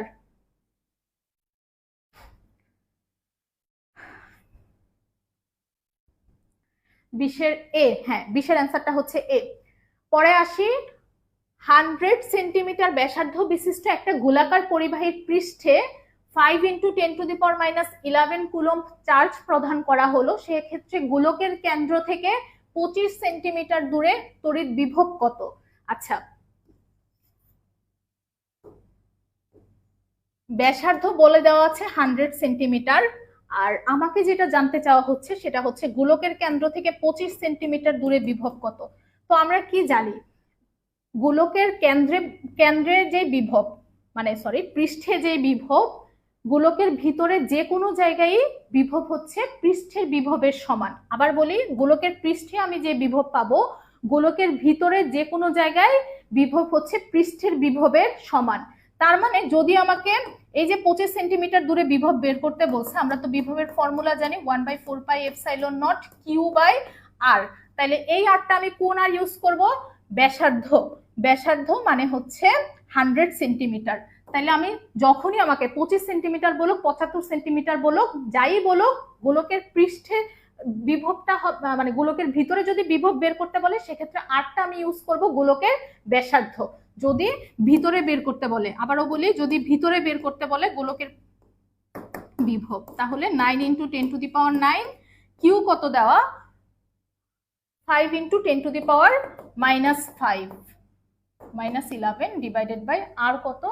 আর হচ্ছে 100 সেন্টিমিটার ব্যাসার্ধ, যেটাকে তুমি মিটারে নিতে হবে।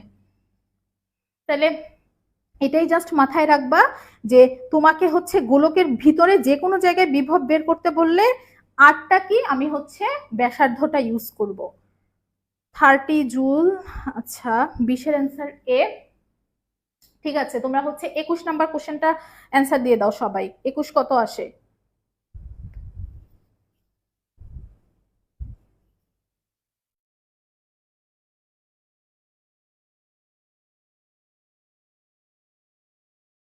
ক্যালকুলেটরে করে নিবা যা আসে আর কি।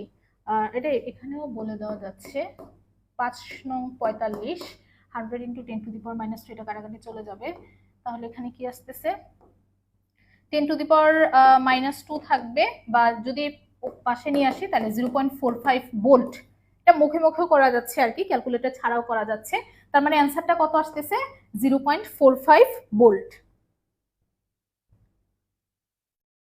পরেরটাতে আসি, চিত্রে বর্গক্ষেত্রের চতুর্থ কৌণিক বিন্দুতে কত চার্জ স্থাপন করলে কেন্দ্রে বিভব 0 হবে? আচ্ছা, সো এই টাইপের একটা ম্যাথই আমরা সেম ম্যাথই গতকাল করছি। তার মানে কেন্দ্রে বিভব 0 হবে আমাকে বলছে।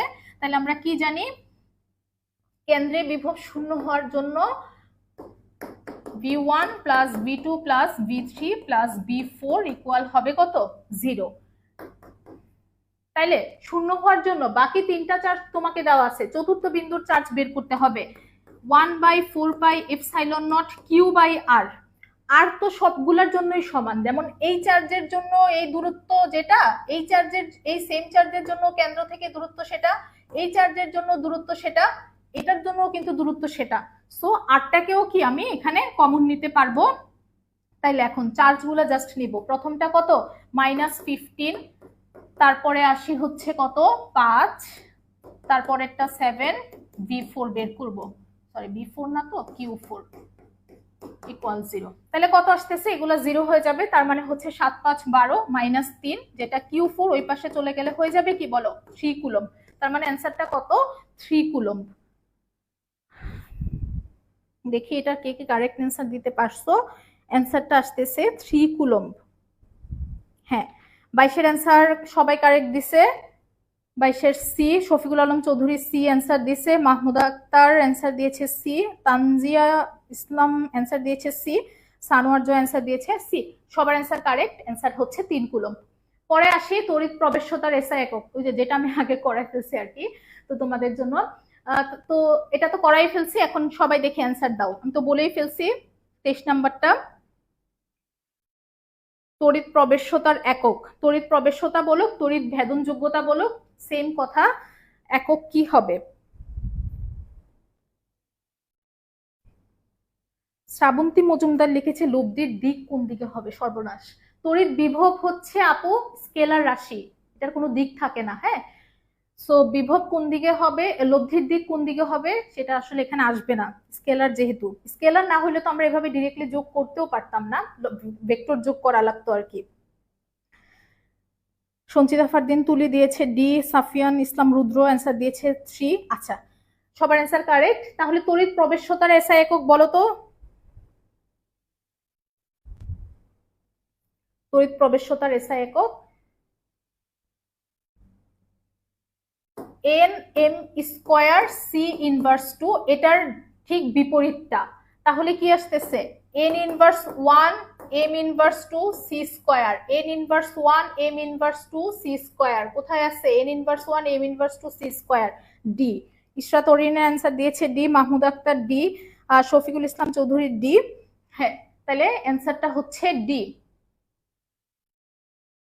আচ্ছা, ফারদিন তুলি অ্যান্সার দিয়েছে খ। দেখো এন ইনভার্স 1 এম ইনভার্স 2 ঠিক আছে, বাট সি কিন্তু ইনভার্স 2।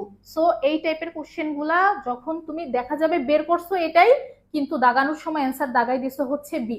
সো আলটিমেটলি কিন্তু রেজাল্ট 0। একটু কেয়ারফুলি দাগাতে হবে যখন হচ্ছে এই টাইপের কোশ্চেন গুলা অ্যান্সার করবা আর কি। তারপরে আসি 90 সেন্টিমিটার ব্যাসার্ধের একটা ফাঁপা গোলকে 9 × 10⁻10 কুলম্ব চার্জ আছে, গোলকের অভ্যন্তরে তড়িৎ প্রাবল্য কত। আচ্ছা, তাহলে গোলকের অভ্যন্তরে তড়িৎ প্রাবল্য বের করতে বলা হচ্ছে। দেখি বলতো গোলকের অভ্যন্তরে তড়িৎ প্রাবল্য কত।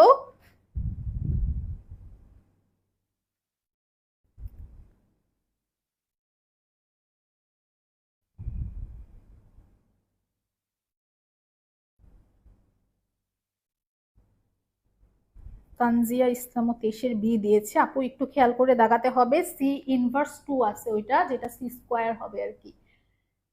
সো আমরা কি জানি বলো দেখে, গোলকের অভ্যন্তরে তড়িৎ প্রাবল্য, গোলকের অভ্যন্তরে যেহেতু কোনো তড়িৎ বলরেখা থাকে না, সেক্ষেত্রে গোলকের অভ্যন্তরে তড়িৎ প্রাবল্য হচ্ছে 0। তার মানে অ্যান্সারটা হচ্ছে 0 ন্যানো নিউটন পার কুলম্ব, 0 নিউটন পার কুলম্ব।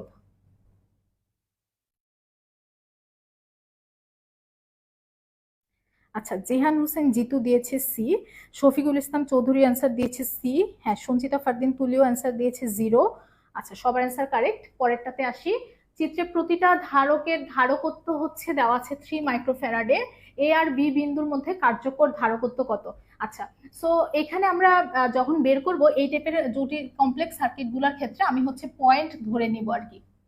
তো আমরা সবাই জানি কি যে তোমার সমান্তরাল সংযোগের বেলায় আদি বিন্দুগুলো একই পয়েন্টে থাকবে, শেষ বিন্দুগুলোও একই পয়েন্টে থাকবে। তো আসি এখন দেখো, এটা ধরে নিচ্ছি, ধরো এখানে তো এ আছে, আমি সি ধরে নেই, সি আর এটা কত হয়ে যাচ্ছে ডি ধরে নিচ্ছি। মাঝখানে কোনো বাধা না থাকলে পয়েন্ট সেমই থাকবে, তাহলে এখান থেকে যাওয়ার সময় কি আছে, মাঝখানে একটা বাধা আছে মানে ধারকত্ব আছে, তাহলে এই পয়েন্টটা ধরে নিচ্ছি ডি। সেম এটার ক্ষেত্রেও কিন্তু, এটারও কিন্তু এরপরে আর কোনো বাধা মানে এই পয়েন্টটাও কিন্তু কি ধরা যাবে বলো, যেহেতু কোনো বাধা নাই তাহলে এটাও ডি। তার মানে এই দুইটা ধারকের, আদি বিন্দু হচ্ছে সি, শেষ বিন্দু হচ্ছে ডি। তাহলে আমি কি বলতে পারি, যে এদের কি এরা কিসে আছে বলো, সমান্তরালে আছে।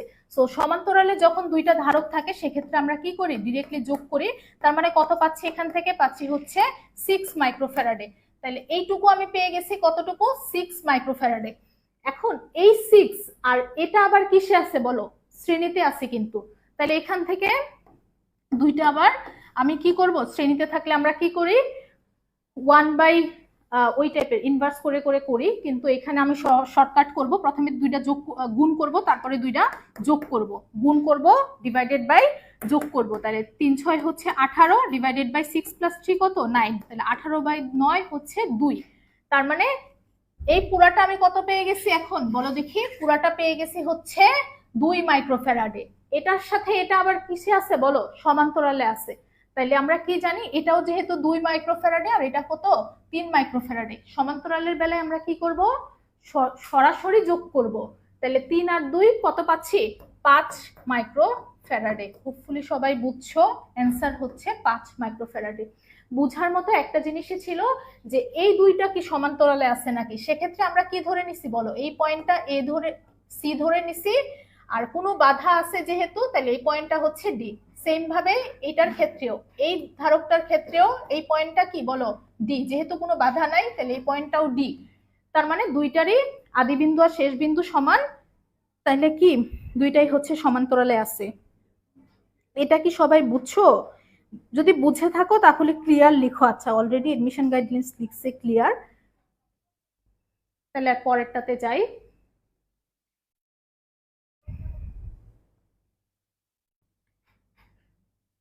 আচ্ছা, 25-এর ডি,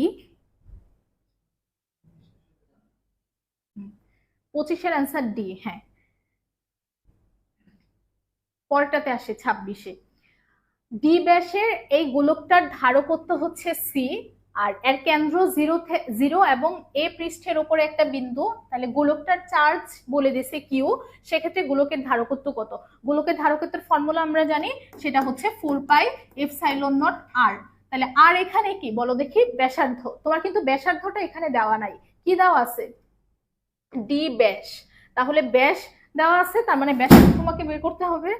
তাহলে হচ্ছে 4πε0 আর কি, d/2। তাহলে কাটাকাটি করলে কি পাই বলো দেখি, 2πε0d। তাহলে কি আসতেছে, 2πε0d।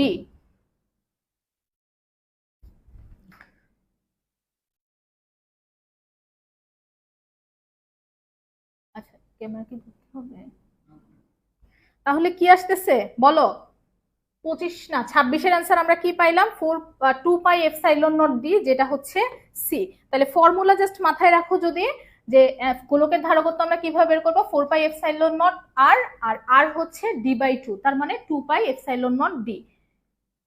আচ্ছা,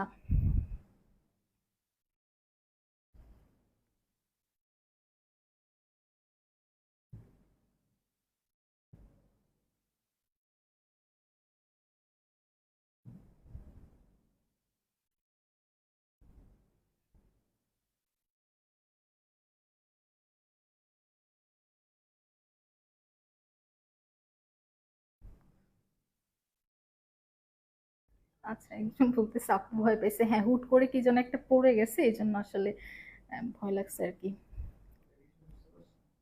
আচ্ছা, এটা কি বুঝছো, 26-এর সি, সি কিভাবে আসলো?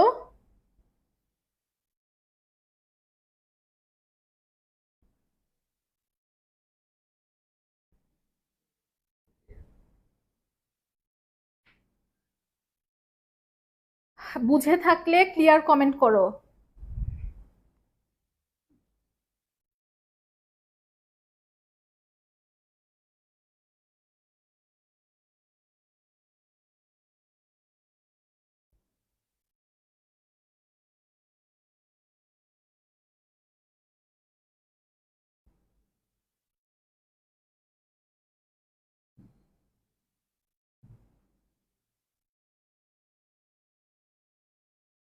আচ্ছা,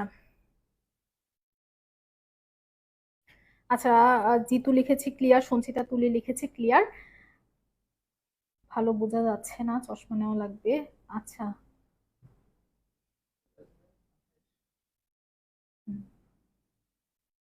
এটা পরেরটাই। হ্যাঁ, তো এখান থেকে আমরা হচ্ছে চ্যাপ্টার 3 শুরু করতেছি। চ্যাপ্টার 1 আর চ্যাপ্টার 2 দেখলাম। চলো তাহলে নিচের কোন লেখচিত্রটা ওহমের সূত্র মেনে চলে? তাহলে ওহমের সূত্র আমরা কি জানি? ওহমের সূত্র হচ্ছে ভি ইকুয়াল আই আর। তার মানে হচ্ছে আই ভার্সেস বি এর গ্রাফ যদি আমাকে আঁকতে হয়,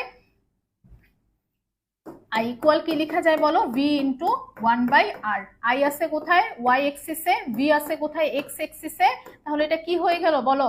Y equal M X. Y equal M X কি? মূল বিন্দুগামী সরল রেখা। তার মানে এ হচ্ছে এটার অ্যান্সার। এ হচ্ছে answer, Y equal M X. Shafiqul Islam Chowdhury লিখেছে ক্লিয়ার। আচ্ছা, so V equal I R, সেখান থেকে ওয়াই ইকুয়াল এম এক্স, যেটা পাইলাম হচ্ছে মূল বিন্দুগামী সরল রেখা। তাহলে অ্যান্সারটা কোনটা হচ্ছে বলো? 28-এর এ। হ্যাঁ, 28-এর অ্যান্সারটা হচ্ছে এ। পরেরটাতে আসি। পরিবাহীর তাপমাত্রার সাথে পরিবাহিতার সম্পর্ক নিচের কোনটা? সো পরিবাহীর তাপমাত্রার সাথে পরিবাহিতার সম্পর্ক নিচের কোনটা? এটা কমেন্ট করো তো দেখি। পরিবাহীর তাপমাত্রার সাথে পরিবাহিতার সম্পর্ক নিচের কোনটা?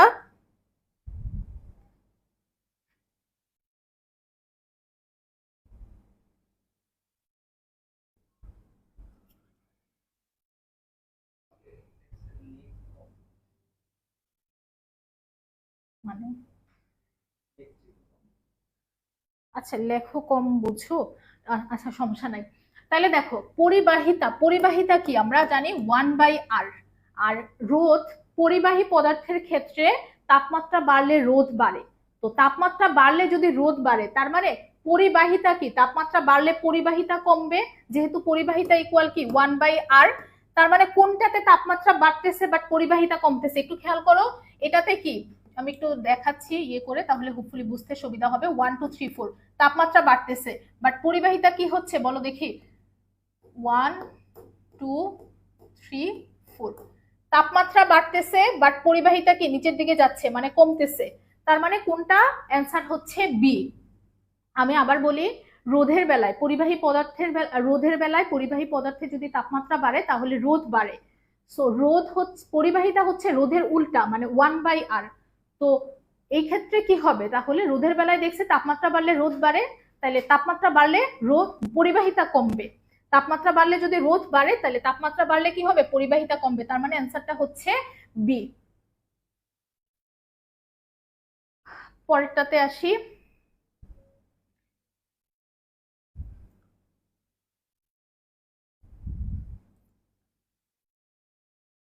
আচ্ছা, বর্তনীর এ এবং বি বিন্দুতে তুল্য রোধ কত?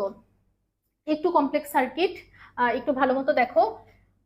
এই যে 2 ওহম আর এই 2 ওহম, আমি একটু দেখো, এটা হচ্ছে এরকম আর কি।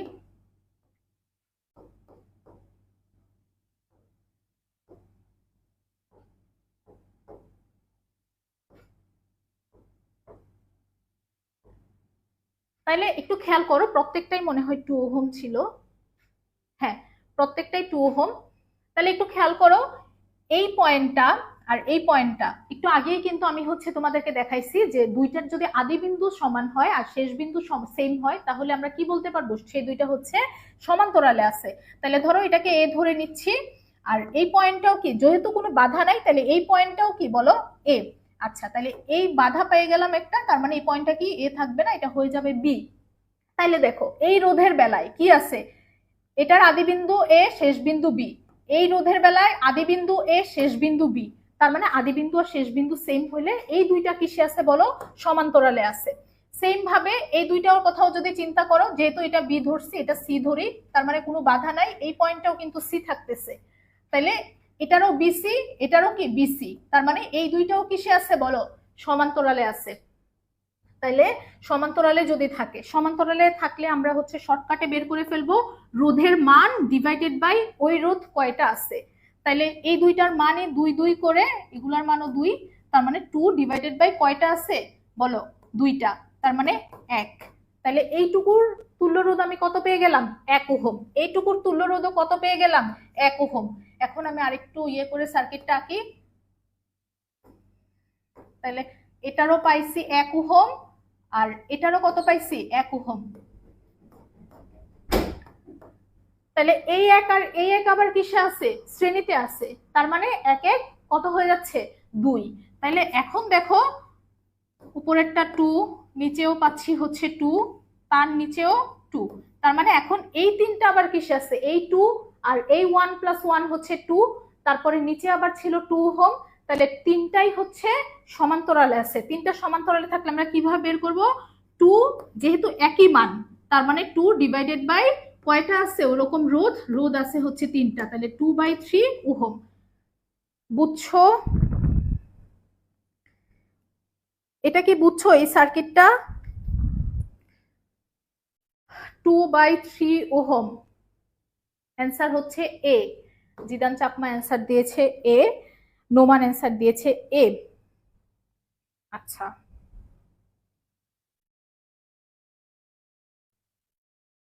পরেরটাতে পরেরটাতে আসি। একটা রোধককে পানিতে নিমজ্জিত করে আই প্রবাহ টি সময় ধরে প্রবাহিত করা হলো। পানির তাপমাত্রা থিটার জন্য নিচের কোনটা সঠিক, পানির তাপমাত্রা থিটার জন্য নিচের কোনটা সঠিক। আচ্ছা, নাসিমা খান লিখেছে, জি আপু, আচ্ছা ও বুঝছে। পরেরটাতে আসি, পানিতে নিমজ্জিত করে আই প্রবাহ, তার মানে কি বলো দেখি, যেহেতু প্রবাহ আই, তাহলে তাপ এখানে কত হবে, তাপ শক্তি I² RT। আচ্ছা, সেটা কি কিসে হবে, সেটাই কিন্তু পানির তাপমাত্রা বাড়াতে হেল্প করবে, এই তাপ শক্তিটাই পানির তাপমাত্রা বাড়াতে সাহায্য করবে এখানে। তাহলে I² RT ইকুয়াল কি লেখা যায়, MS ডেল থিটা। আই প্রবাহ টি সময় ধরে চলতেছে। আচ্ছা, তাহলে আমাকে কি থিটা ভার্সেস T², থিটা আর T² এর মধ্যে সম্পর্ক, T² কেন, এখানে তো টি থাকার কথা। আচ্ছা যাই হোক, টি থাকার কথা আর কি। এখন দেখো আই তো কনস্ট্যান্টই থাকবে, আরও কনস্ট্যান্ট থাকবে, এম তো ভর, আর এটা তো আপেক্ষিক তাপ, এগুলো কনস্ট্যান্ট। তার মানে টি ইকুয়াল আমি কি লিখতে পারতেছি, ডেল থিটা। কে ডেল থিটা লিখি, একটা কনস্ট্যান্ট রাখি বাইরে। এখন দেখো ডেল থিটার সাথে আমাকে জানতে চাই না, আমাকে শুধু থিটা।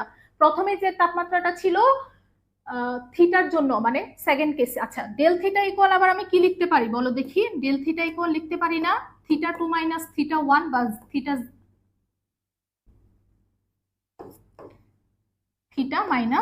θ0, মানে হচ্ছে ডেল থিটা θ2 - θ1। এখানে θ2টা আমি থিটা ধরে নিচ্ছি, আর θ1টা θ0 ধরে নিচ্ছি, ইকুয়াল আসতেছে টি। তাইলে দেখো কে থিটা মাইনাস কে θ0 ইকুয়াল হচ্ছে টি। এখন আমরা হচ্ছে ফর্মুলা তো জানি, ফর্মুলা কি জানি বলো, y equal mx plus C. একটু খেয়াল করো y বরাবর কোনটা আছে, কে থিটা ইকুয়াল হচ্ছে টি প্লাস কে থিটা নট। তাহলে থিটাকে যদি আমি y ধরি, থিটাকে ধরো y ধরতেছি, y equal T by K plus K, না কেটাও থাকবে না এখানে, শুধু থিটা নট থাকবে। আচ্ছা, এই পাশে লিখি, তাহলে এখানে থিটাটাকে আমি y বরাবর রাখতেছি, কে টি ইন্টু 1/k প্লাস হচ্ছে থিটা নট। তাহলে আমি আরেকবার একটু বলে দেই, থিটা হচ্ছে y, আর টি হচ্ছে এখানে x, আর 1/k কে আমি m ধরে নেই, আর থিটা নটটা কি বলো দেখি, c। তাহলে y equal mx plus c, তার মানে কোনটা, y equal mx plus c, c number. আরেকবার একটু বলি, এখানে আমার I² RT, এই I² RT তাপ শক্তি ms ডেল থিটা বা তাপমাত্রা বাড়াতে হেল্প করতেছে, সেখান থেকে আমি টি ইকুয়াল কি কে ডেল থিটা পাচ্ছি। এখন ডেল থিটা নিয়ে তো আমার কাজ না, আমার কাজ হচ্ছে শুধু থিটা নিয়ে। তাহলে শুধু থিটা আমি ধরে নিচ্ছি, এখানে সেকেন্ড তাপমাত্রাটা থিটা আর প্রথম তাপমাত্রাটা থিটা নট ছিল, আমি ধরে নিচ্ছি আর কি এভাবে। তাহলে কে থিটা মাইনাস থিটা নট টি। এখন থিটা আমার কোন বরাবর রাখতে হবে, ওয়াই এক্সিস বরাবর, তাহলে থিটার সাথে কিছু থাকতে পারবে না, তার মানে থিটার সাথে ফার্স্টে কে ছিল, এটাকে কে দ্বারা ভাগ করে দিছি, এই 1/k হচ্ছে এখন কি হয়ে গেছে, ঢাল। হোপফুলি বুঝছো, Y equal mx plus C যেই চিত্রটা আছে ওইটা, এটা কিন্তু বোর্ডে আসছে। কোন পরিবাহীর তড়িৎ প্রবাহ মাত্রা যদি 5 গুণ করি সেক্ষেত্রে তাপ উৎপাদনের হার কত গুণ হবে? প্রবাহ মাত্রা 5 গুণ করলে তাপ উৎপাদনের হার কত গুণ হবে? আপু ক্লাস কি অনেক আগে শুরু হয়েছে? হ্যাঁ, ক্লাস অলমোস্ট 1 ঘন্টার মতো হয়ে গেছে, আর ক্লাসটা রেকর্ডেড থাকবে, তুমি চাইলে এখন থেকে কন্টিনিউ করো, কিন্তু যতটুকু মিস করছো সেটা ক্লাস শেষ হওয়ার পরে দেখে নিতে পারবা। তাহলে দেখো আমরা কি জানি, H equal I square RT। তাহলে এখানে যেহেতু আমাকে বলছে তাপ উৎপাদনের হার, তার মানে H/T ইকুয়াল কি I স্কয়ার R। তাহলে প্রথম ক্ষেত্রে উৎপাদনের হার P1, আর দ্বিতীয় ক্ষেত্রে ধরে নিচ্ছি P2, উল্টা করে লিখি। তাহলে P2/P1 কিসের উপর ডিপেন্ড করতেছে বলো? ডিরেক্টলি হচ্ছে I স্কয়ারের উপর, মানে এই উৎপাদনের হারটা তড়িৎ প্রবাহ মাত্রার কি বর্গের সমানুপাতিক। তাহলে P2/P1 কি লিখতে পারবো আমি? I2 square divided by I1 square. এখন আমাকে কি বলছে দেখো, প্রবাহ মাত্রা 5 গুণ করা হচ্ছে, তাহলে প্রবাহ মাত্রা যদি 5 গুণ করা হয় তার মানে এটা কি 5I1 divided by I1 whole square. তাহলে P2 কি হয়ে যাবে বলো? P2 হয়ে যাবে 25P1। এটা আসলে এত কিছু লেখার দরকার নাই, তোমরা যারা বুঝছো তারা এখান থেকে দেখেও কিন্তু বলে দেওয়া যাচ্ছে। এটাকে যদি আমি 5 করি, 5 স্কয়ার করি, তাহলে কি হয়ে যাচ্ছে? এই উৎপাদনের হারটা 25 হয়ে যাচ্ছে, তার মানে 25 গুণ হবে অ্যান্সার। এত কিছু লেখারও দরকার নাই, একটু তোমার তো টাইম বাঁচাতেই হবে, যেহেতু হচ্ছে 25 মিনিটে 25টা এমসিকিউ আসলে মানে সলভ করা টাফ। সো সেক্ষেত্রে যতটা টাইম সেভ করা যায় আর কি। পরেরটাতে আসি, 18 ওহম রোধের মধ্য দিয়ে তড়িৎ প্রবাহের মান কত? আচ্ছা, সো একটা জিনিস মনে রাখবা, শ্রেণীতে কিন্তু তোমার হচ্ছে তড়িৎ প্রবাহ সেম থাকে, শ্রেণীতে তড়িৎ প্রবাহ সেম, আর সমান্তরালে বিভব পার্থক্য সমান। তাহলে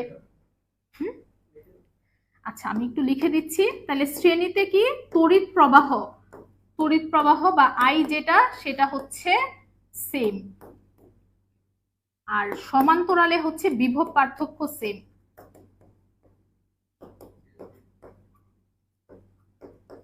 তাহলে বলো সমান্তরালে কি, সমান্তরালে কোনটা সেম? সবাই কমেন্ট করো,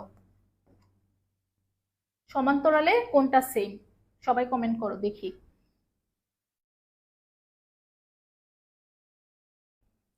একটু খেয়াল করো, এখানে প্রথমে দেখেই বোঝা যাচ্ছে 10 আর 2 কি 12 ওহম। তাহলে যেহেতু দুইটা শ্রেণীতে আছে, 12 ওহম আর 12 ওহম আবার কিসে আছে? সমান্তরালে আছে। তাহলে 12/2। আমরা একটু আগে বলছি সমান্তরালে যদি সমমানের রোধ থাকে তাহলে কি করব? ওই রোধের মান ডিভাইডেড বাই ওই রোধ কয়টা আছে। তাহলে এখানে আছে হচ্ছে 2টা 12 ওহম, তার মানে 12/2 হচ্ছে 6 ওহম। তাহলে এই টোটাল কত পাচ্ছি? এখান থেকে 6 পাচ্ছি, এই 6 এর সাথে 18 আবার কিসে আছে বলো? শ্রেণীতে আছে। তাহলে 6 18 হচ্ছে 24 ওহম। তার মানে তড়িৎ প্রবাহ এখান থেকে কত আসতেছে? আমরা I ইকুয়াল জানি V/R, V দেওয়া আছে 5 ভোল্ট, রোধ পাইছি হচ্ছে 24, তাহলে 5/24। এখন একটু খেয়াল করো, আমি বলে দিছি শ্রেণীতে তড়িৎ প্রবাহ সেম, তাইলে এই 18 ওহম আমার মূল তড়িৎ প্রবাহ মাত্রা হচ্ছে 5/24, তার মানে 18 ওহম যেহেতু শ্রেণীতে আছে, 18 ওহমের মধ্য দিয়েও কিন্তু এই তড়িৎ প্রবাহটুকুই যাবে 5/24। হোপফুলি বুঝছো। যদি সমান্তরালে থাকতো সেক্ষেত্রে আলাদা করে আমার বের করা লাগতো, বাট যেহেতু শ্রেণীতে আছে শ্রেণীতে তড়িৎ প্রবাহ সেম থাকবে। 33-এর সি, হ্যাঁ 33-এর সি হবে 0.2, 24 দুগুণে 48, সেহেতু 50 মানে হচ্ছে 0.2 এম্পিয়ার আসবে। পরেরটাতে আসি, প্রদত্ত বর্তনীর এ আর বি বিন্দুর বিভব পার্থক্য কত? এ কোনটা? এ পয়েন্ট হচ্ছে এটা, আর বি পয়েন্ট হচ্ছে এই পয়েন্টটা। সো একটু খেয়াল করো, প্রথমে আমরা হচ্ছে আমাদের যে কোনো সার্কিটে থাকুক, আমার ফার্স্ট কাজ হচ্ছে তুল্য রোধ বের করা, তারপরে আমাকে যেটা করতে বলবে আমি সেটা বের করবো আর কি।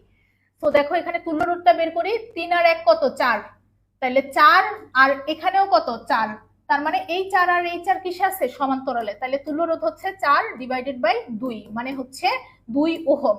আচ্ছা, এইখান থেকে পাইছি 2 ওহম, এখানে শ্রেণীতে আছে তার সাথে 3 ওহম, তাহলে টোটাল কত পাচ্ছি? 5 ওহম। তুল্য রোধ পেয়ে গেলাম 5 ওহম। এখন যদি আই বের করি তাহলে কত আসবে বলো? 10/5 মানে হচ্ছে 2 এম্পিয়ার। আচ্ছা, আইও পেয়ে গেলাম। এখন আমাকে বিভব পার্থক্য বের করতে বলবে। আমি আমার ফার্স্ট কাজ হবে, আমি আগে ভি এটা বের করি, তারপরে ভি বিটা বের করব, তারপরে V B minus V A বা যেটা বিভব পার্থক্য এই দুইটার মধ্যে সেটা বের করব। তাহলে ভি এ, খেয়াল করো, এই 3 ওহমের মধ্যে দিয়ে কতটুকু কারেন্ট যাবে? আমরা জানি শ্রেণীতে তড়িৎ প্রবাহ সেম, তাহলে মোট প্রবাহ হচ্ছে 2 এম্পিয়ার। 3 এম্পিয়ারের মধ্য দিয়ে যাবে হচ্ছে 2 এম্পিয়ার। প্রথমে 10 ভোল্ট প্লাস 10 ভোল্ট মাইনাস, এটা কিন্তু একটু কনজিউম করে নিবে। তাহলে 3 দুগুণে কতটুকু কনজিউম করবে? 3 ইন্টু 2 মাইনাস। এখন আসি হচ্ছে এ যেহেতু এদিকে, তার মানে এই 1 ওহমের মধ্য দিয়ে কতটুকু যাবে? দেখো, মোট প্রবাহ মাত্রা ছিল 2 এম্পিয়ার, এইটুকু পর্যন্ত আসবে 2 এম্পিয়ার। এখানে এসে যেহেতু উপরেরটা রোধও 4 ওহম, নিচেরটা রোধও 4 ওহম, তার মানে 2 এম্পিয়ার এসে সমানভাবে ভাগ হয়ে যাবে যেহেতু রোধের মান সেম। তাহলে উপরে যাবে কতটুকু? উপরে যাবে 1 এম্পিয়ার, নিচে যাবে 1 এম্পিয়ার। তার মানে এই 1 ওহমের মধ্য দিয়ে কতটুকু যাচ্ছে বলো? 1 এম্পিয়ার। তাহলে হচ্ছে 1 ইন্টু 1, তার মানে ভি এ আমি কত পাচ্ছি? 3 দুগুণে 6, 6 এক হচ্ছে 7, 3 ভোল্ট। একই রকম ভাবে এটার মধ্য দিয়ে যেহেতু 1 এম্পিয়ার গেছে, আমরা কি বলছি? উপরে 1 এম্পিয়ার যাবে, নিচেও 1 এম্পিয়ার আসবে। তাইলে দেখো,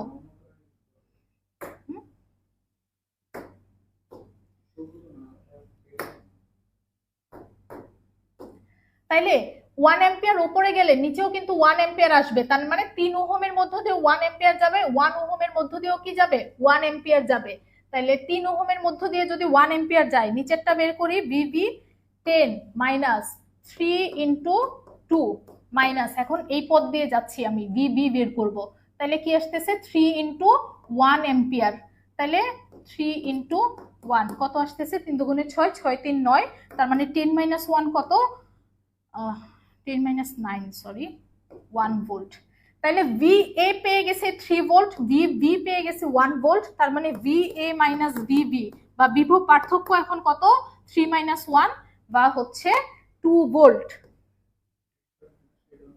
এটা কি বুঝছো? একটু কঠিন ছিল, হ্যাঁ।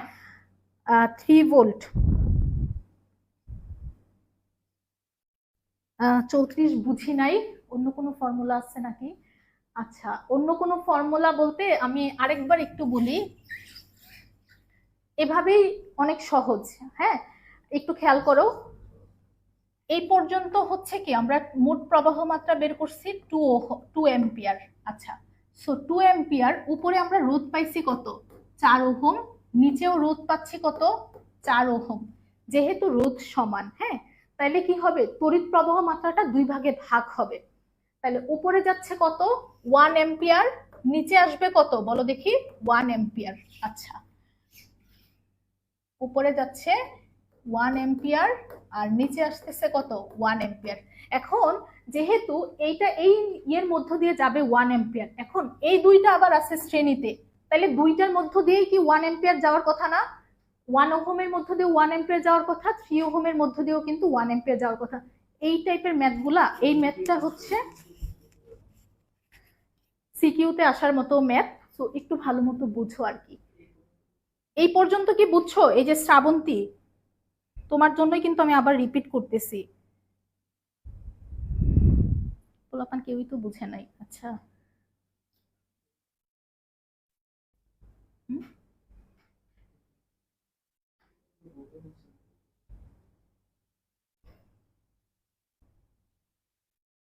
বোঝা যায় না, একটু জুম করে। আচ্ছা, আমি আবার বলি তাহলে, হ্যাঁ। এই পর্যন্ত তো দেখছিলাম আমরা এটার মধ্য দিয়ে যাচ্ছে কত?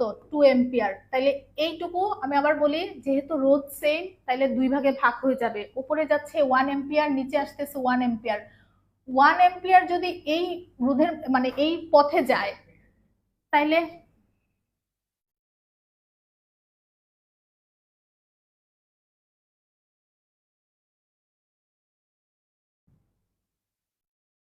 দেখো, খেয়াল করো, 2 এম্পিয়ার আসছিল, উপরে ছিল 4 ওহম, নিচে হচ্ছে 4 ওহম, সেজন্য মানে কারেন্ট ভাগ হয়ে যাবে। তাহলে উপরে যাচ্ছে 1 এম্পিয়ার, নিচে আসতেছে 1 এম্পিয়ার।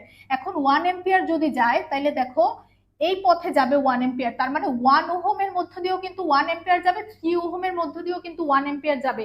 কেন যাবে? কারণ দুইটা কিন্তু শ্রেণীতে আছে। আমরা কি জানি? শ্রেণীতে তড়িৎ প্রবাহটা সেম থাকে। সেম কেস এটার জন্য, এটার মধ্য দিয়েও যাবে 1 এম্পিয়ার, এটার মধ্য দিয়েও যাবে 1 এম্পিয়ার, কারণ এই পথে 1 এম্পিয়ার যাচ্ছে আর এই দুইটা রোধ কিসে আছে? শ্রেণীতে আছে। তাহলে 1 এম্পিয়ার গেলে তো খুব সহজ, বিএ কিভাবে বের করব? 10 মাইনাস এই পথে যাচ্ছি, তাহলে 3, এই পথ এটা তো 2 এম্পিয়ারই যাবে, 3 ইন্টু 2 মাইনাস এই 1 ওহম কত রোধ, মানে কত তড়িৎ প্রবাহ কত? 1 ইন্টু 1, তাহলে এখান থেকে আমরা কত পাচ্ছি? 3 ভোল্ট। তাহলে ভি এ বের করে ফেলতে পারছি। এখন হচ্ছে বি বের করার পালা। তাহলে বি কিভাবে বের করব? 10 মাইনাস এই 3 ওহমের মধ্য দিয়ে কতটুকু যাচ্ছে? 2 এম্পিয়ার, তাহলে 3 ইন্টু 2 এই পথে যেতে হবে, এখান দিয়ে এসে এদিকে, তাহলে এই 3 ওহমের মধ্য দিয়ে কতটুকু যাচ্ছে? 1 এম্পিয়ার, তাহলে 3 ইন্টু 1 ভোল্ট। না বোঝার আসলে কিছু নাই, আমি অনেকবার রিপিট করছি, সো হোপফুলি বুঝছো। আচ্ছা জি আপু বুঝছি এবার। রেজওয়ান আহমেদ রাহাত বলেছে easy, proceed to the next. হ্যাঁ, অনেকে বুঝতে চাচ্ছিল আবার, সেজন্য বোঝানো। পরেরটাতে যাই। তড়িৎ কোষের সমান্তরাল সমবায়ে এন আর যদি অভ্যন্তরীণ রোধের থেকে অনেক বড় হয়, সেক্ষেত্রে বর্তনীর প্রবাহ আইপি কত? তড়িৎ কোষের সমান্তরাল সমবায়, তার মানে অনেকগুলো তড়িৎ কোষ যদি সমান্তরাল সমবায়ে থাকে, সেক্ষেত্রে আমাদের ফর্মুলা আমরা কি জানি বলো দেখি? আচ্ছা, এনটা তড়িৎ কোষ যদি সমান্তরালে থাকে, সেক্ষেত্রে ফর্মুলা হচ্ছে N E divided by N R plus আর।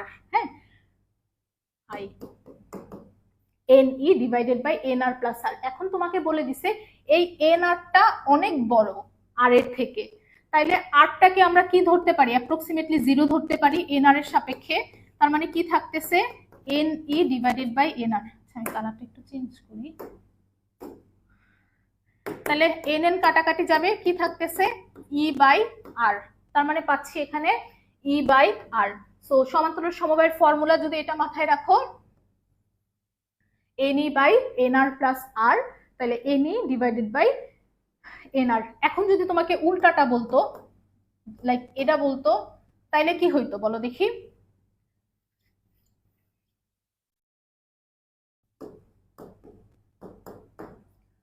যদি আর খুব বেশি বড় হইতো, তাহলে এন আরটাকে আমরা কি অ্যাপ্রক্সিমেটলি 0 ধরতে পারতাম। তখন এটা কি হইতো?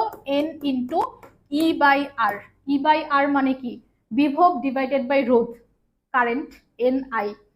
সো যেটাই বলুক, যদি এন আর বেশি বড় হয় অথবা অভ্যন্তরীণ রোধ বড় হয়, দুইভাবেই পারা উচিত। এটা তো গেল সমান্তরাল সমবায়ে। হ্যাঁ, এখন যদি শ্রেণীতে বলে, শ্রেণীতে বললে কি হবে? শ্রেণীতে বললে হচ্ছে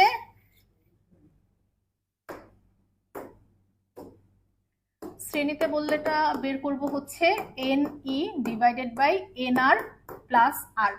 সো এটার মধ্যেও যদি এরকম কন্ডিশন বলে, যদি বলে যে এন আর অনেক বেশি বড় আর এর থেকে, তাহলে আমরা কি ধরবো? এই আরটাকে 0 ধরবো। তার মানে কি থাকতেছে? N E divided by N R. তাহলে দেখো এখানে কি থাকতেছে? ই বাই আর, যেটা হচ্ছে একটা বিভব, মানে সরি তড়িৎ প্রবাহ, ই বাই আর। সো সমান্তরালে বলুক আর শ্রেণীতে বলুক, যদি তড়িৎ সমবায়ে এরকম কন্ডিশন দেওয়া থাকে, দুইটাই আসলে হোপফুলি পারবা। এটা কি বুঝছো সবাই? সমান্তরালে থাকুক আর শ্রেণীতে থাকুক,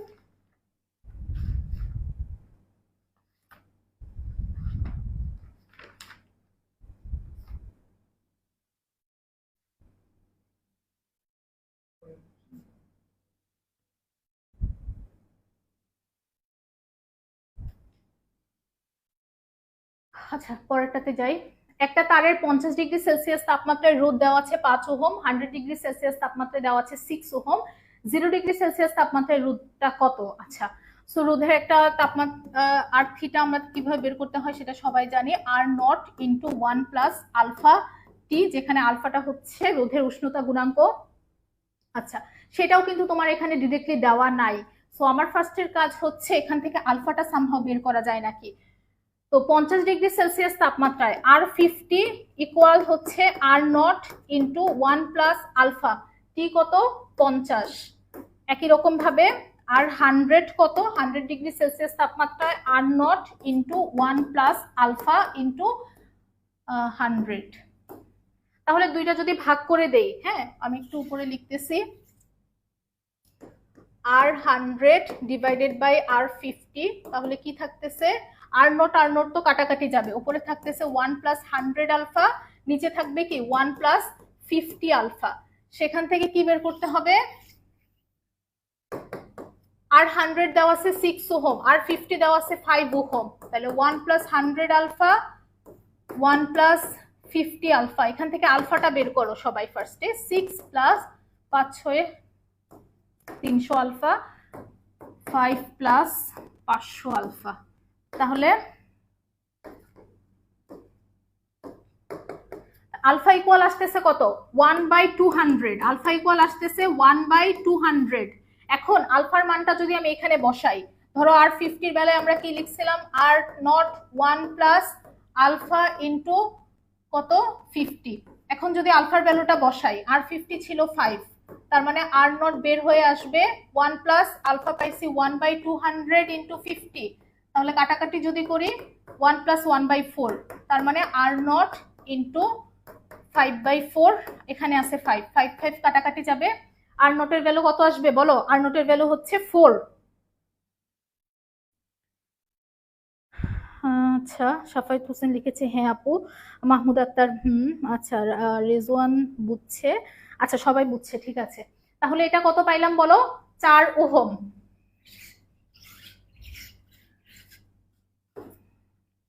সো ফার্স্ট কাজ হচ্ছে আমার এখানে, তোমার হচ্ছে যেহেতু 0 ডিগ্রি সেলসিয়াস তাপমাত্রায় রোদ বের করতে হবে, আর আমার এখানে রোদের উষ্ণতা গুণাঙ্কটা দেওয়া নাই, সেজন্য আমরা ফার্স্টে কি করছি, দুইটা ভাগ করে রোদের উষ্ণতা গুণাঙ্কটা বসাইছি, বের করছি, দেন রোদের উষ্ণতা গুণাঙ্কটা আমি যে কোনো একটা ইকুয়েশনে বসালে সেখান থেকে কি পাবো। আচ্ছা তারপরে আসি হচ্ছে শ্রেণী সমবায় যুক্ত তিনটা রোধের সম্পর্কে R1 greater than R2 greater than R3 হয়, তবে তাদের মধ্য দিয়ে তড়িৎ প্রবাহের সম্পর্ক কি, রোধ তিনটার মধ্য দিয়ে I1 I2 I3। দেখি বলো তো, এটা আমি অনেক চিল্লাই বলছি, এটার অ্যান্সার অনেকবার বলে দিছি অলরেডি। স্ক্রিন আসছে, চলে গেছিল হয়তো, এখন দেখা যাচ্ছে ফুললি। সো 37 নাম্বার কোশ্চেনটার অ্যান্সার দাও তো।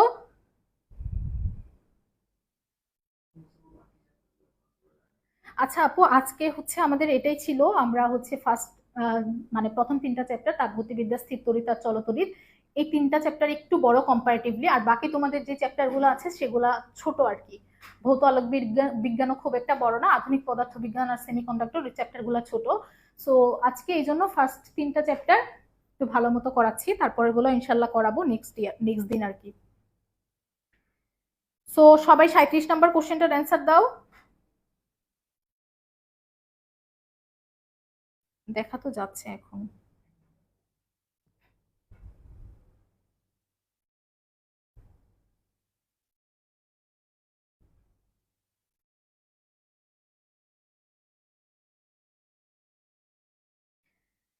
তিনটা রোধের সম্পর্কে, শ্রেণী সমবায়ে যুক্ত তিনটা রোধের সম্পর্ক বলে দেওয়া আছে, R1 সবচেয়ে বড়, R2 তার থেকে ছোট, R3 সবচেয়ে ছোট।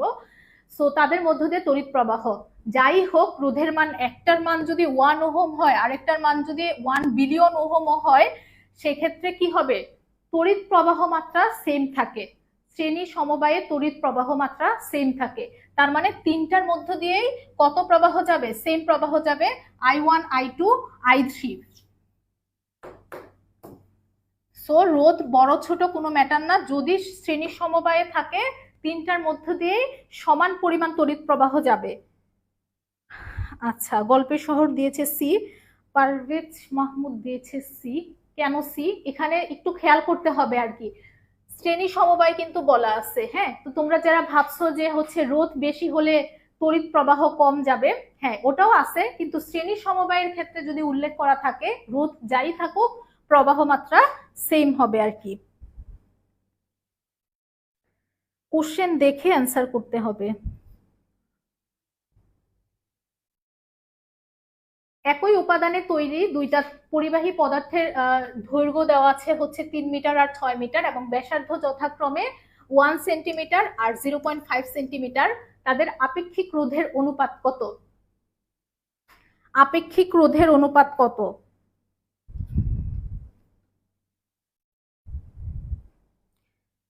আচ্ছা,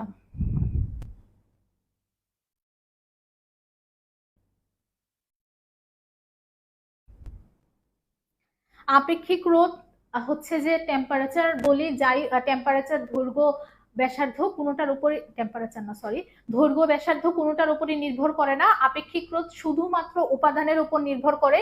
সো আমি এখানে দৈর্ঘ্য বাড়াই বা কমাই, ব্যাসার্ধ বাড়াই বা কমাই, আপেক্ষিক রোধের উপরে কোনো প্রভাব ফেলবে না। তার মানে আপেক্ষিক রোধ প্রথমে যা ছিল পরেও সেমই থাকবে, যতক্ষণ না আমি তার উপাদান চেঞ্জ করতেছি। লাইক প্রথমে ছিল তামা, তারপরে হচ্ছে আমি টিন যদি করি, টিনের তার যদিও হয় না, বাট তাও মানে উপাদান চেঞ্জ করলে শুধুমাত্র তড়িৎ প্রবাহ ইয়েটা চেঞ্জ হবে, আপেক্ষিক রোধটা চেঞ্জ হবে।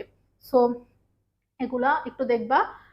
তারপরেরটাতে আসি, একটা তারের রোধ দেওয়া আছে 10 ওহম, একে যদি 6 ভোল্ট তড়িৎচালক শক্তি আর 5 ওহম অভ্যন্তরীণ রোধের একটা বিদ্যুৎ কোষের দুই প্রান্তের সাথে যুক্ত করি, সেক্ষেত্রে কোষের প্রান্তীয় বিভব পার্থক্য কত হবে? প্রান্তীয় বিভব পার্থক্য কত হবে সেটা বের করতে বলা হচ্ছে।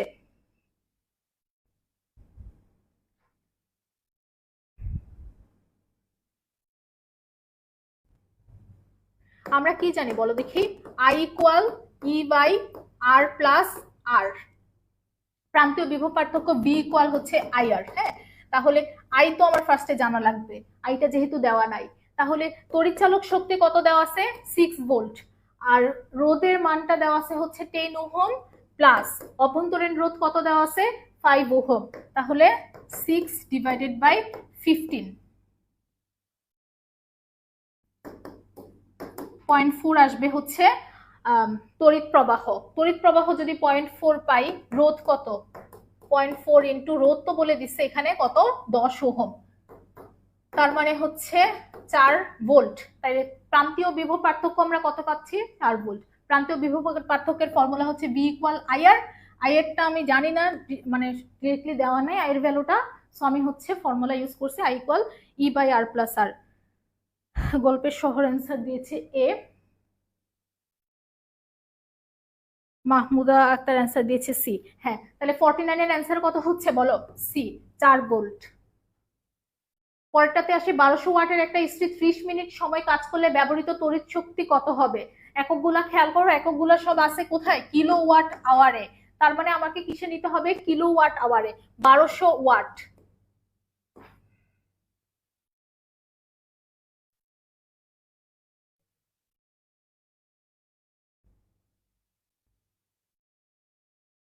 তাহলে 1200 ওয়াট আছে। হ্যাঁ, 1200 ওয়াটকে কিসে নিতে হবে আমরা তো জানি, সেটা হচ্ছে ডাব্লিউ ইকুয়াল হচ্ছে পিটি। তাহলে 1200 ওয়াটকে আমার ফার্স্টে কিলো ওয়াটে নিতে হলে কি করতে হবে? 1000 দ্বারা ভাগ করতে হবে, তাহলে এটা কিলো ওয়াটে চলে গেল। এখন টাইমটাকেও আমার কিসে নিতে হবে?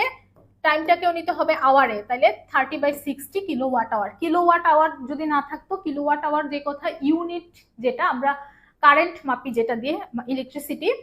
সো 39-এর গ অ্যান্সার দিয়েছে জিলুর রহমান রাহিদ। হ্যাঁ, 49-এর সি, 49 না 39 ছিল আপু। আচ্ছা যাই হোক,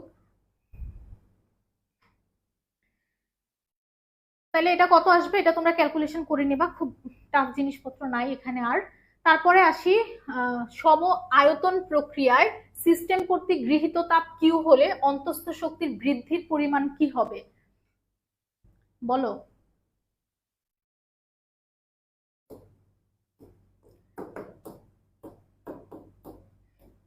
যেহেতু সম আয়তন প্রক্রিয়া, সো আমরা কি জানি? ডিডাব্লিউ হচ্ছে পিডিভি। তার মানে যেহেতু আয়তন চেঞ্জ হচ্ছে না, তাহলে ডিডাব্লিউ কি হয়ে যাচ্ছে বলো? 0।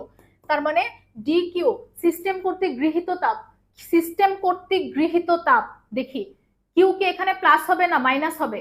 সিস্টেম তাপ শোষণ করছে, সেক্ষেত্রে কিউ কি প্লাস হবে না মাইনাস হবে বলো দেখি? এটা একদম শুরুতে বলছি, ক্লাসের শুরুতে। হ্যাঁ, প্লাস কিউ হবে। তাইলে কিউ আমি হচ্ছে বলে দিছি যে সিস্টেম যদি তাপ শোষণ করে সেক্ষেত্রে প্লাস, সিস্টেম তাপ বর্জন করলে মাইনাস। তার মানে অন্তঃস্থ শক্তি বৃদ্ধির পরিমাণ কি হবে? কিউ। গ্যাসের অভ্যন্তরীণ শক্তি নির্ভর করে কোন রাশির উপর? গ্যাসের অভ্যন্তরীণ শক্তি এটা আমরা দেখছি তাপমাত্রার উপর নির্ভর করে। পরেরটাতে আসে, একটা দ্বিপরমাণু গ্যাসের দুইটা আপেক্ষিক তাপের অনুপাত CP/CV, এগুলাও দেখছি। এক পরমাণুকের বেলায় সেটা কি ছিল 1.67, দ্বিপরমাণুকের বেলায় হচ্ছে 1.40, তিন পরমাণু বা বহু পরমাণু যদি থাকে সেটা হচ্ছে 1.33। তার মানে এটা কত, দ্বিপরমাণু যেহেতু বলছে তাহলে হচ্ছে 1.40। পরেরটাতে আসি, রুদ্ধতাপীয় সংকোচনের সময় গ্যাসের অভ্যন্তরীণ শক্তি। এই যে রুদ্ধতাপীয় প্রসারণটা আমি দেখাইছিলাম, বলছিলাম রুদ্ধতাপীয় সংকোচন কোশ্চেনটাও আছে, তাহলে দেখো DQ equal DU plus DW. এখন দেখো যেহেতু রুদ্ধতাপীয় প্রক্রিয়া, আমাদের ফার্স্ট কাজ হচ্ছে ডিকিউটা 0, তাহলে ডিইউ প্লাস ডিডাব্লিউ। এখন ডিইউ তাইলে কি মাইনাস ডিডাব্লিউ, তাই না? এটাই তো হওয়ার কথা। এখন দেখো যেহেতু সংকোচন, আমরা কি জানি ডাব্লিউ ইকুয়াল হচ্ছে পিডিভি, তাহলে ডিডাব্লিউ কখন পজিটিভ? ডিডাব্লিউ পজিটিভ হবে যখন হচ্ছে এই ডিবি মানে আয়তন যখন প্রসারিত হবে। ডিডাব্লিউ কখন পজিটিভ হবে? আয়তন যখন প্রসারিত হবে। তাহলে প্রসারিত হলে ডিডাব্লিউ আমরা হচ্ছে এখান থেকে পাবো প্লাস, আর ডিডাব্লিউ কখন নেগেটিভ হবে? যখন আয়তনের সংকোচন হবে। তার মানে এখানে যেহেতু বলছে সংকোচন, তাহলে এখানে আমার কি পাওয়ার কথা? ডিডাব্লিউটা পাওয়ার কথা হচ্ছে নেগেটিভ। তাহলে ডিইউটা কি আসতেছে এখানে? ডিইউটা প্লাস ডিডাব্লিউ। তার মানে গ্যাসের অভ্যন্তরীণ শক্তি কি হয় বলো দেখি?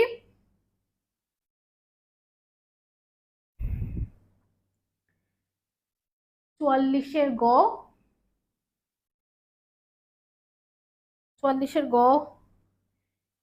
44 খ হবে, একজন লিখছে, হ্যাঁ প্রিন্স চৌধুরী। হ্রাস হবে না।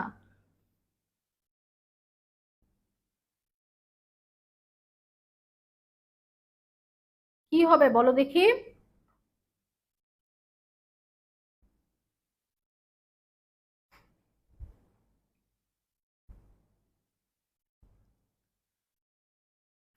যারা বুঝছো, এটা কি বুঝছো না? তখন সংকোচন হলে কিন্তু ডিডাব্লিউটা কি হবে? ডিডাব্লিউটা হবে হচ্ছে নেগেটিভ। তাহলে ডিডাব্লিউ নেগেটিভ হলে এখানে কি পজিটিভ ডিডাব্লিউ হয়ে যাচ্ছে। তার মানে কি হবে বলো?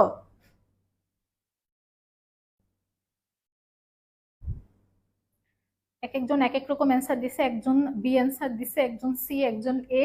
আচ্ছা বাকি আছে শুধু ডি।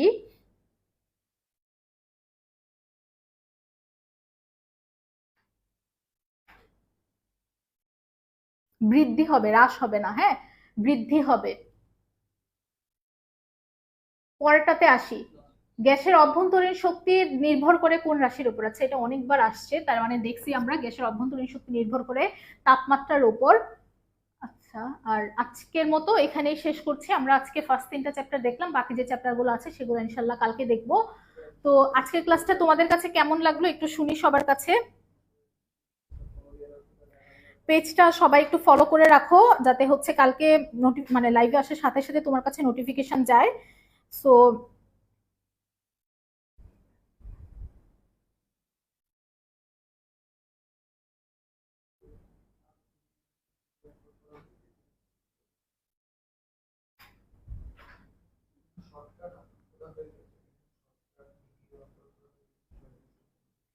হ্যাঁ প্রিন্স চৌধুরী দিয়েছে, আমারটা হয়েছে, হ্যাঁ তোমারটা হয়েছে।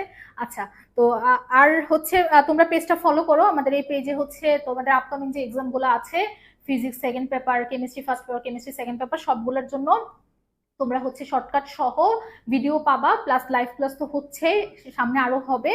সো পেজটা ফলো করে রাখো সবাই। আর আচ্ছা, রাহিদ অ্যান্সার দিয়েছে, আপু ক্লাস খুব সুন্দর হয়েছে। সাফায়েত হোসেন লিখেছে অনেক ভালো লেগেছে। নিধি লিখেছে ভালো লেগেছে, বুঝতে পারছি। প্রিন্স চৌধুরী কই মাত্র আসলাম। আচ্ছা ক্লাসটা রেকর্ডেড আছে, তুমি যেখান থেকে শুরু করছো না কেন পরে বাকিটা করে নিও। রাব্বি লিখেছে অনেক ভালো। বৃষ্টি সরকার আপু কাল ফার্স্টে সেমিকন্ডাক্টর দিয়ে শুরু করবেন। আচ্ছা আপু ইনশাল্লাহ ট্রাই করব। তো আজকের মতো এখানে শেষ করছি। হ্যাঁ, তো থ্যাংক ইউ আপু এত সুন্দর করে বুঝাই দেওয়ার জন্য। হ্যাঁ, তোমাদেরকেও থ্যাংক ইউ যারা ধৈর্য ধরে পুরাটা ক্লাস করছো। ইনশাল্লাহ তোমরাই বেনিফিটেড হবা আর কি। আচ্ছা যাই হোক, আজকের মতো